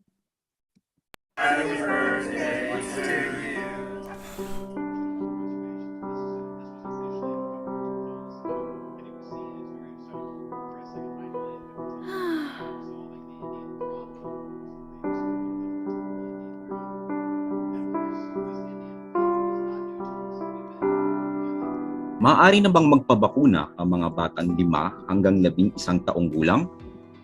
Oo, nagsimula ito noong Pebrero. Nagpapakuna na ba kayo? Oo, nagpapakuna na kami. Yung mga bata, magpapakuna na kayo. Stay safe and stay well. Mga bata, magpasama na sa Bakuna Center. Okay, thank you very much, TVUP. Stel, you wanted to talk a little bit about what the public service announcement is about? Yes. The public service announcement, we want to push for pediatric vaccination for children aged 5 to 18 years old. And so sinasabi namin, magpasama na sa Bakuna Center. We understand that everybody is so busy, so we have some selected presentations which we'd like to feature in its entirety. So this is what we call the Stop COVID Death Shorts. So you can watch them at your convenience at the TVUP YouTube channel. Okay, thank you very much, Stel. We're gonna ask Ted and Mahar to open their videos. If not opened yet, I can't see it kasi. Anyway, and we're going to start our panel discussion. And I don't know, I just really like having these two experts with us today because we're really in the presence of people who are in the thick of problem solving. No? And I think what I want to ask is as an opening question, and we are going to pick up some of your questions in the Q&A. Stella's going to start looking at that. Yes. But I think, I think what we're talking about here is really about building resilience. No, just looking at the maps of Mahar, and people tend to look at a disaster based on where they live. But I think Mahar zooms out and looks at the whole Philippines. And it's the same with them. Parang pareho nilang nakikita yung buong Pilipinas and what's happening to the country. And, there are some things we can prevent and there are some things that we can't. But I think the message that not a lot of people need to die because of this is probably, and it's the Stop COVID Deaths theme, no?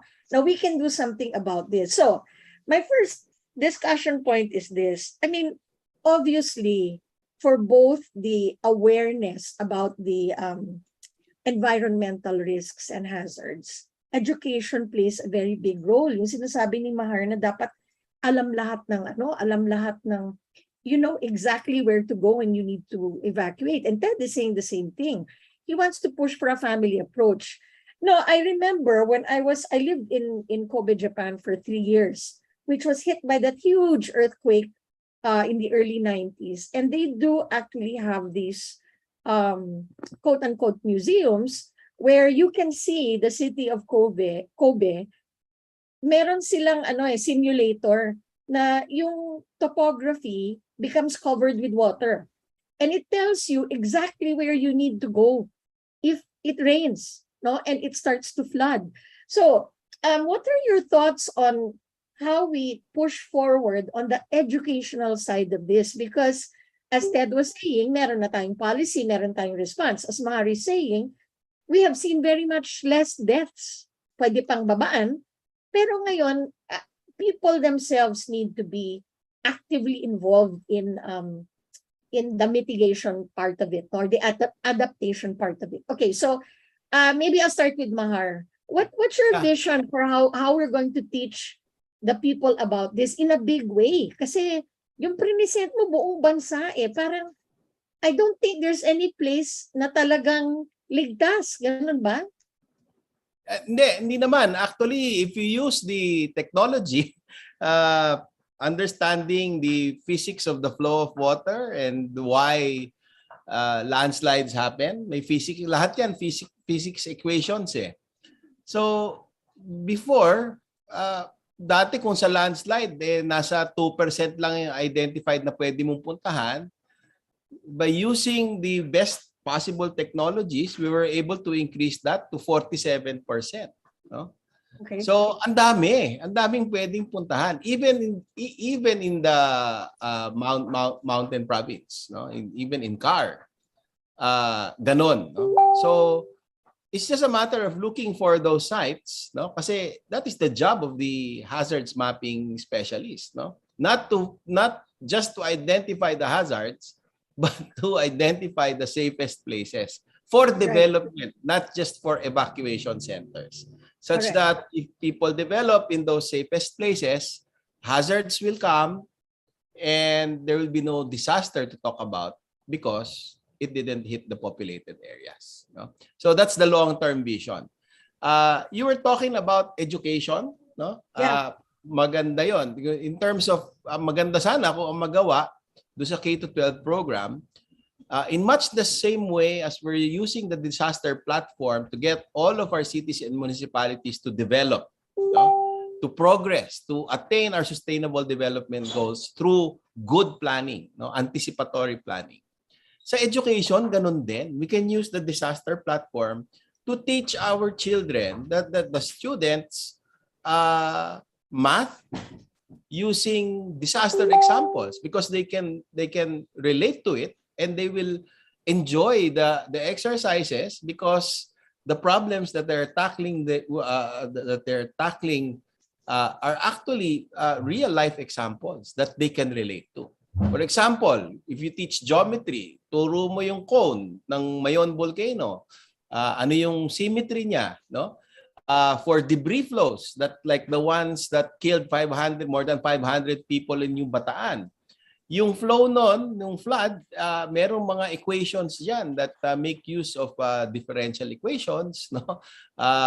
Pwedeng ituro yung calculus using that. But it doesn't have to be just math, no? It can be almost anything.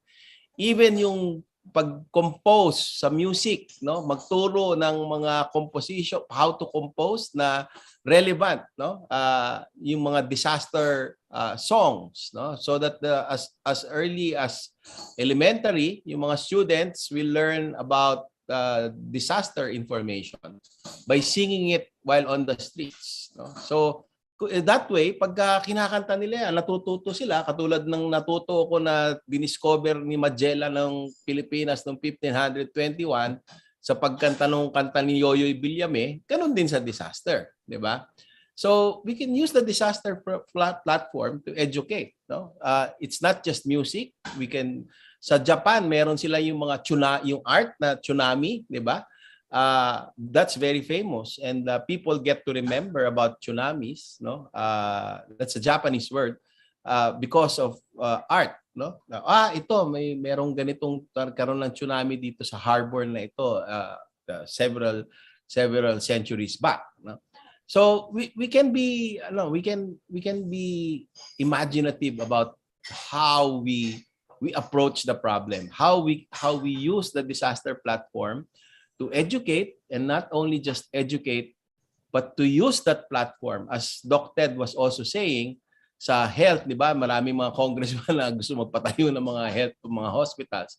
We can use that to help communities plan in a safe way, no? Na resilient way, so that they can continue their vision of how they want their community to be in the future, and attain that, no, unhampered by disasters. Yeah, thank you. Thank you, Mahar. I mean, very important point, no? I think, our post-pandemic, our education content, right, can really be tailor-fitted to our understanding of the world we live in. Be more, parang education should be relevant to your environment, no? And as you said, there are so many opportunities to learn different subjects just by studying disasters, hazards, and the risks. So let me turn to Ted, and I think again on the part of health and safety, ang daming pwedeng ituro sa mga bata using the framework that you're talking about. Go ahead, Ted. Yeah, and I'll pick up on where Mahar left. I've been Undersecretary of Health, and then I became Executive Vice President of the largest university. Disaster is all about transdisciplinary. It cannot be just health, because all my decades I've been working trying to improve disaster response among healthcare workers. And I realized we need sociologists who actually know how to change behavior. We need artists. We need filmmakers. I think siguro I would have wanted na sana yung ating film industry pagka nag-feature ng movie, let's say, or a telenovela, kino-cover yung mga disaster, hindi yung corruption in society, hindi yung the mga officials na abusive. I-cover naman nila yung disaster and how the people do the bayanihan spirit to actually live up. Ako ang feeling ko, art has to play a big role. And Susie, you had a project before on this, sa health, to creating risk communication to become a major role. I think we should revive that. I think we should continue, even on our own, without help of other countries, to be able to develop the other experts in the university. When I developed the COVID-19, actually wala akong approval ng presidente, Mahar. I just thought it was a good thing to do, and I signed that piece of paper by authority of the president. So I usurped my power. But I eventually told him that I created one. But when it started moving, when Mahar was able to get all this over 200 people of different experts, and we had this discussion group on Messenger, I was so rich. I was so, sabi nga, talagang, I was high on all the deepness in the discussion. Imagine I had veterinarians, epidemiologists, sociologists, artists, communicators, pati language experts, linguists who were translating our communication. So ours was very useful. I just felt bad that the government didn't utilize it. Pero naging okay din yan because we became a third party to audit what the government does. And when the Israelis came here, they told me, what did they do for experts? They tapped 3 universities. So 3 universities with COVID-19 teams that were doing exactly what UP was doing. So imagine if we could do that as well in the Philippines in times of disasters. You have these universities whether they're agricultural university or engineering university, addressing all these different aspects of health in UP Manila, we can actually collaborate a transdisciplinary approach and become. We probably even will share some of our innovations and ideas abroad. Di ba sabi ko nga when I was talking in WADEM, in the World Association for Disaster Management, people waited for me to talk. I was popular. They gave me a keynote and plenary speeches because I think they saw the wisdom of having lived through it rather than just them visiting and then creating a paper and a publication that they went to decide. I lived through those disasters. So that's, I think, a very important part. And many of our citizens lived through those. So I think we should, what do you call it, immortalize that with storytelling. Yeah. Oh, that's the other thing. That's the other thing, When I travel to Japan, every disaster has a monument. Can you show me a monument of Haiyan just has that boat that was the Balaho, and then they decided to make it a monument. But these other sites, Japan will build monuments to honor the people that had died. And people remember it in Kobe, in Haiyan, in all the other places that you go to with a major disaster. But where are ours? We kind of bury them and try to forget them. So we never learn from them. Kasi kinakalimutan natin, kultura natin yun. Nahirapan ako dyan. Ayoko na tandaan yan. Yun yung exam na lumagpak ako. I don't want to talk about that. Di ba? But we need to actually have those monuments of failure and success so that it can be continued to be told as a story. Mahilig tayo sa kwento eh. Marites tayo eh. Marites society tayo. We need to do that.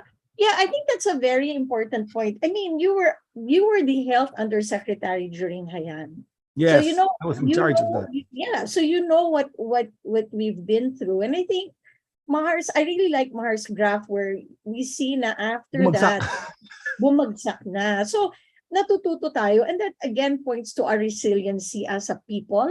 Yeah. And I think right now, you had mentioned na may mga batang ayaw pumasok sa bahay, This is really very psychologically traumatizing.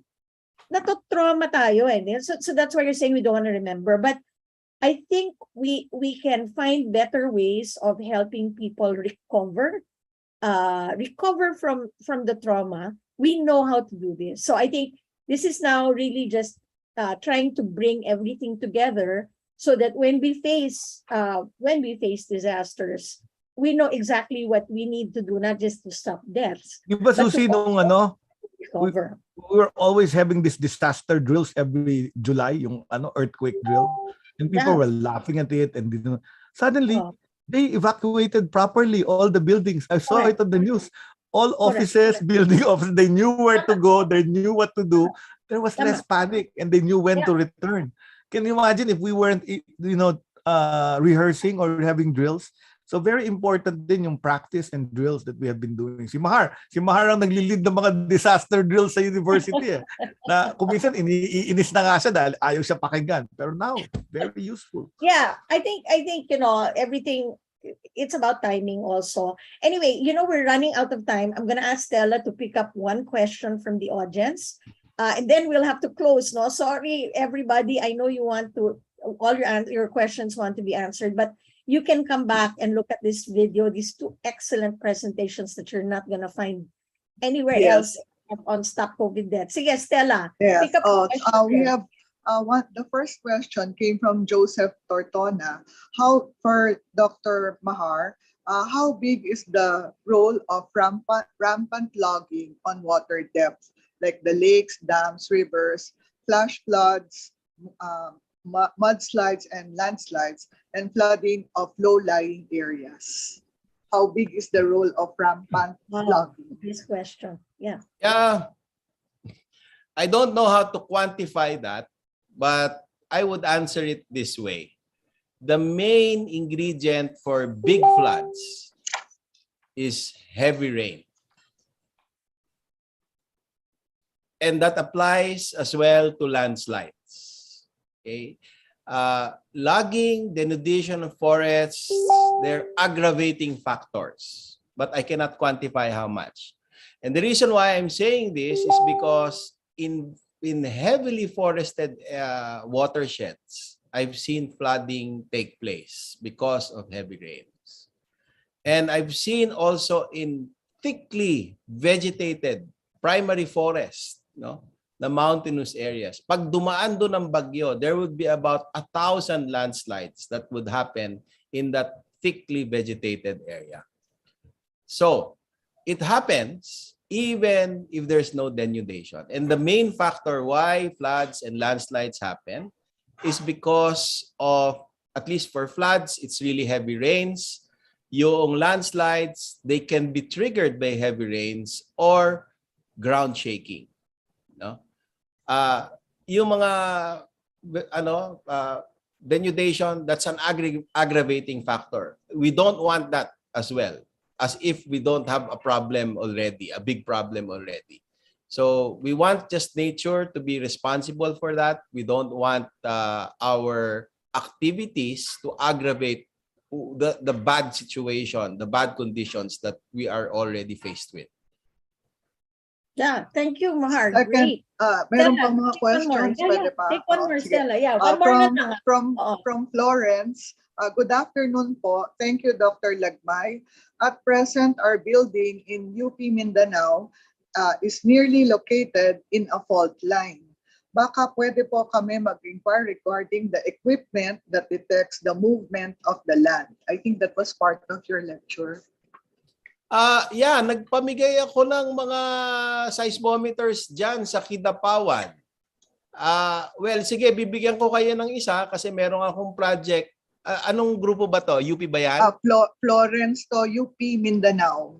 Yes, UP Mindanao. Sige, I will alagaan nyo, ha? Yeah, please. Yan, Ma'am Florence. I will give you a seismometer. Ayan, But swerte on mo. one condition, you make sure that it is always online.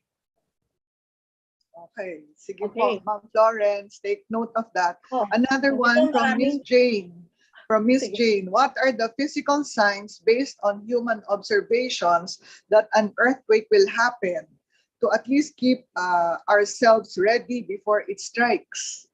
Sir, ano daw po ang physical signs before an earthquake happens? Well, merong mga nagsasabi, no, na merong unusual activities yung mga animals, mga insects, no? But largely sa international community, unless nare-repeat ito, no, nare-reproduce yung mga observations na ito in the conclusions that they derive from it, sa scientific community normally hindi siya accepted as something that can be used all the time, no, na dependable. So scientifically speaking, baka wala akong masabi na meron. There will always be claims, but it needs to be reproducible. Ito po, next question for Dr. Lagmay. From Mark Alden, what are your comments yung mag-put up daw ng Department for Risk Reduction and Resilience? Magkakaroon ng another department. Okay ba yun, sir? Sa tingin ko okay. Sa tingin ko okay. For one, maraming mga provisions kasi doon sa nakita ko na maraming versions, at least yung nakita kong approved version sa Congress, na nandun yung mga sinabi ko dito sa talk na ito, no? Like yung academe separated na from CSO, na civil society organization. They're supposed to coordinate with national government, help out in the efforts. At alam naman natin na expertise from universities ay napakadami. And it's not just the science fields, no, physical sciences. Sociologists, anthropologists, psychologists, communicators, filmmakers, etc. Maraming pwedeng ma-contribute. So that's one. Nakita, if that's not enough, I don't know what is, no? So ang dami na kaagad, no? SUCs pa lang, isipin niyo, SUCs pa lang na matatap more than 100. We're working with CHD now, working on the land use plans of all of the campuses. And if they're capacitated, they can translate all of that information, that knowledge, that capacity in their regions, di ba? Probabilistic maps, no, yung for anticipatory maps, including climate change scenarios, they're included in the approved upon third reading do sa Congress. So if that is the version that will be approved, I'm all for it, because all of these things we don't find in the current setup.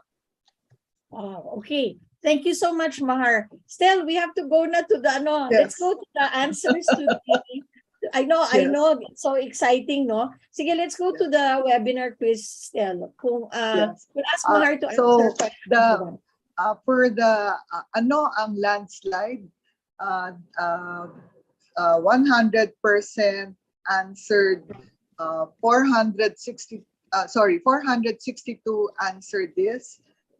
Ang kanilang sagot ay ang landslide o pagguho ay ang pagbaba ng lupa, bato, burak at ang iba pang mga bagay mula sa mataas na lugar dahil sa gravity. Sa second question naman, 100% also answered this, no? Ano ang distansya na ligtas kapag may landslide? Ang maraming sumagot ay variable, depende sa laki ng landslide. I think that's the... Okay, let's ask Mahar. Mahar, anong Mahar, sagot natin sa first question? Yung tamang sagot do sa first question ay collective term siya, no? So tama yung una, ang landslide o pagguho ay ang pagbaba ng lupa, bato, burak at iba pang mga bagay mula sa mataas na lugar dahil sa gravity. So it's really gravity that pulls it down. Pagka marupok yung bundok, yung dalistis ng bundok, yung gravity continues to pull it downwards. Tinitrigger lang siya ng malakas na ulan o kaya ng galaw ng lupa dahil sa earthquake. Yung pangalawa, ano ang distansya? Of course, it's variable. Yung nangyari sa Naga City landslide sa Cebu, that was about 1.2 kilometers. Pero yung nangyari dun sa Ginsaugon, Leyte, that was 4.2 kilometers. Almost 2 kilometers wide, 4.2 kilometers long, halos 3/4 the size of the entire UP Diliman campus. Ganon kalaki at 30 meters high yung thickness niya. Okay, so it's variable. Thank you very much. We're going to give you a minute to think about your parting words. And while we're doing that, we're going to cue the evaluation poll. So as usual, we have on the screen the evaluation poll. And just go ahead and answer that while you have it now. Actually, I can't see it on my screen. But anyway, just go ahead with the evaluation poll. It's the usual one that we put on the screen. And we're going to ask, because we promised Ted we were going to let him go before 2 o'clock. And then we're going to have both of them give their parting words. So I'll give you a minute to answer the evaluation. And we really want to thank our guests today and for everyone who came to the webinar. And in fact, I saw some of our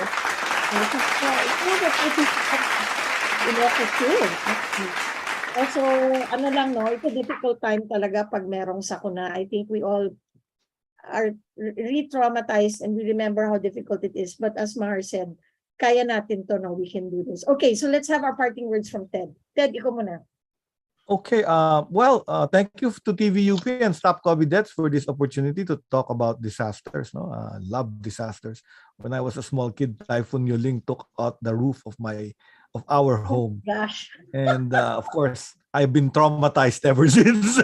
That's why I ended up being passionate about fighting disaster. When I became undersecretary, tumingin lang sa akin si Dr. Ona, secretary. O, di ba disaster ka? Ikaw na bahala.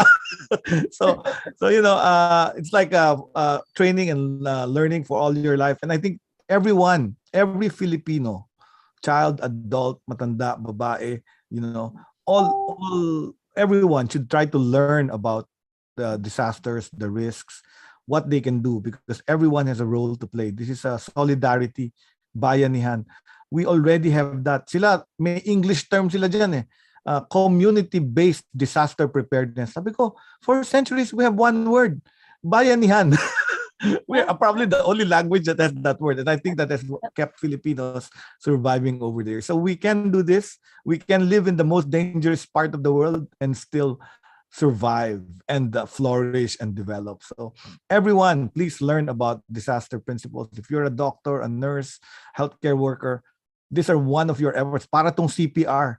Kung hindi ka marunong mag-CPR, hindi ka makakaligtas. But if you know how to do DRR and you know the principles of DRR, mag-aral pa tayo, magbasa and watch videos, listen to experts like Mahar and learn about all other things, earthquakes, volcanoes, everything, and that will increase your capacity Maraming salamat and thank you very much, Susie. Thank you, Mahar.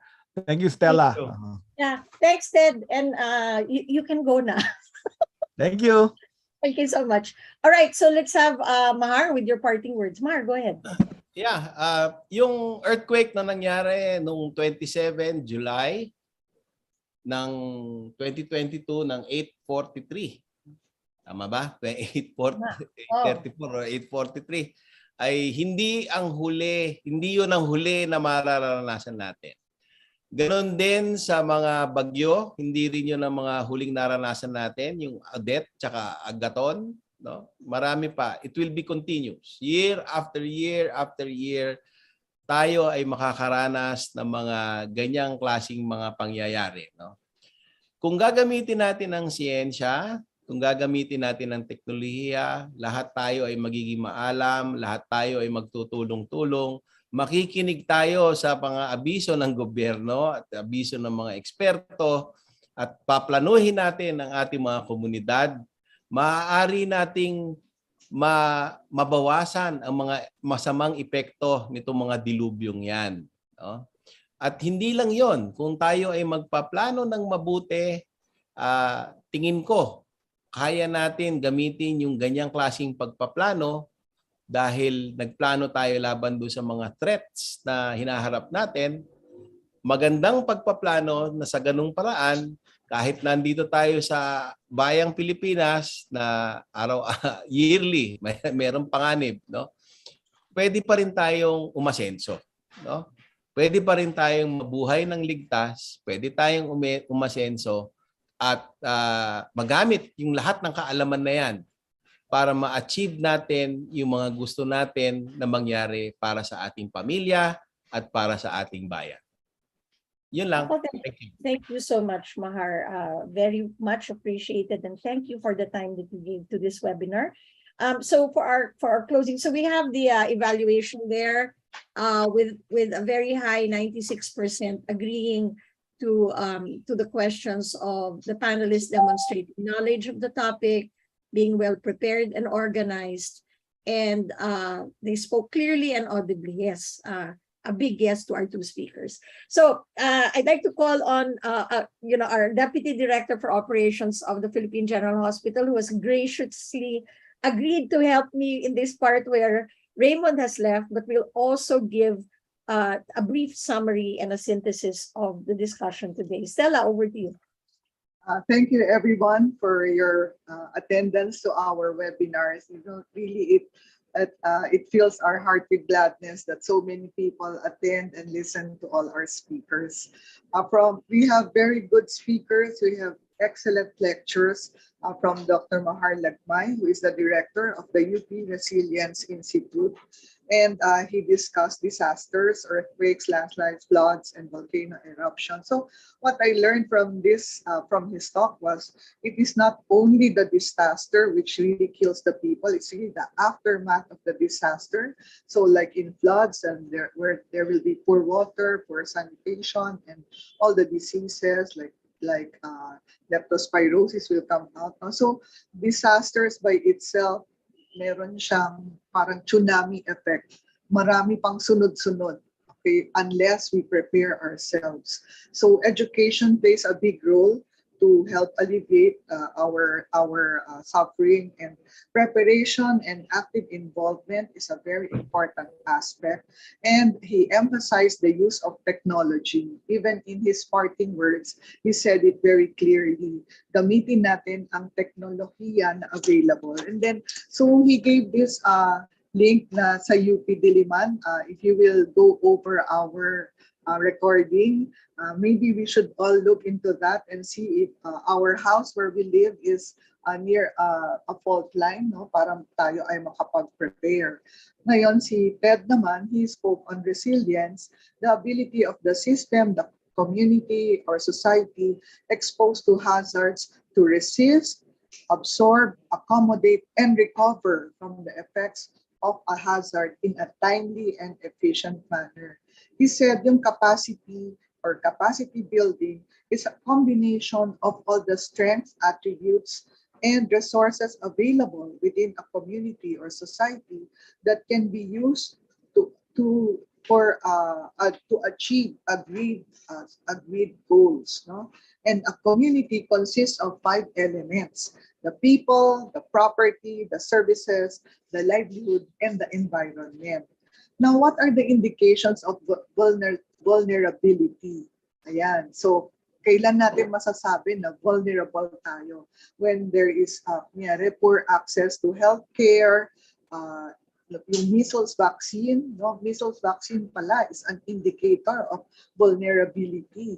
If the coverage rate goes down, when the under 5 nutrition rate it goes up, the under 5 mortality rate goes up, access to safe water, sanitation, adequate housing, regular source of income, and female literacy. So makikita natin from the point of view of the DRR, the disaster risk reduction people, these are the indicators that we should watch out for. And the principles of disaster medicine, he said, he narrated it 3 lines lang. Let us lower our level of ambition. Kung anong kaya natin, yun ang ating gawin, no? And there should be the system of principles and the system of mobilization of resources based on needs. I think he summed it up very well. Back to you, Susie. Oh, thank you so much, Stella. Thank you for that excellent synthesis, which brings us to the closing point of our program. Anyway, so okay, so next week, guys. All right, next week. Nako, we have a very exciting topic. We are going to talk about monkeypox. We're going to talk about vaccination for monkeypox. We're going to talk about treatment for monkeypox. We are going to talk about how PGH is preparing for a possible first case. Recall this week that the World Health Organization declared this a public health emergency of global concern. So I don't want to be negative, but it might be just a matter of time before we start seeing cases. And so we need to be Meron prepared. na. Meron na ba? First case, meron na sa news ngayon. Gosh. Oh my gosh. Okay, so there we go. So very relevant. We're trying to get, we're going to try to get Franco Felizarta, who is our US expert on infectious disease. And then we'll have Nina Burba talking about how the Philippine General Hospital is preparing for a possible outbreak. So be with us next week and invite anyone who's interested in this. Okay, Stella, do you want to do the acknowledgements? Yes.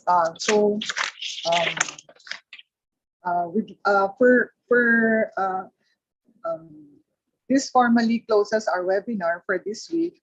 All Stop COVID Deaths webinars are archived for viewing at the TVUP YouTube channel. Okay, so that is our YouTube link. Visit youtube.com/TVUPPH. And Okay. Yeah. yes. Yes. Sige. So we'd also like to acknowledge the following, no? So the University of the Philippines system, UP Manila National Telehealth Center, the UP Information Technology Development Center, TVUP, the Internet Television Network of the University of the Philippines, and of course the UP Philippine General Hospital.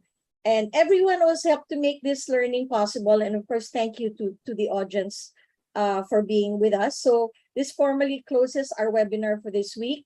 You can go back and watch this maybe after an hour or so. We're going to post it.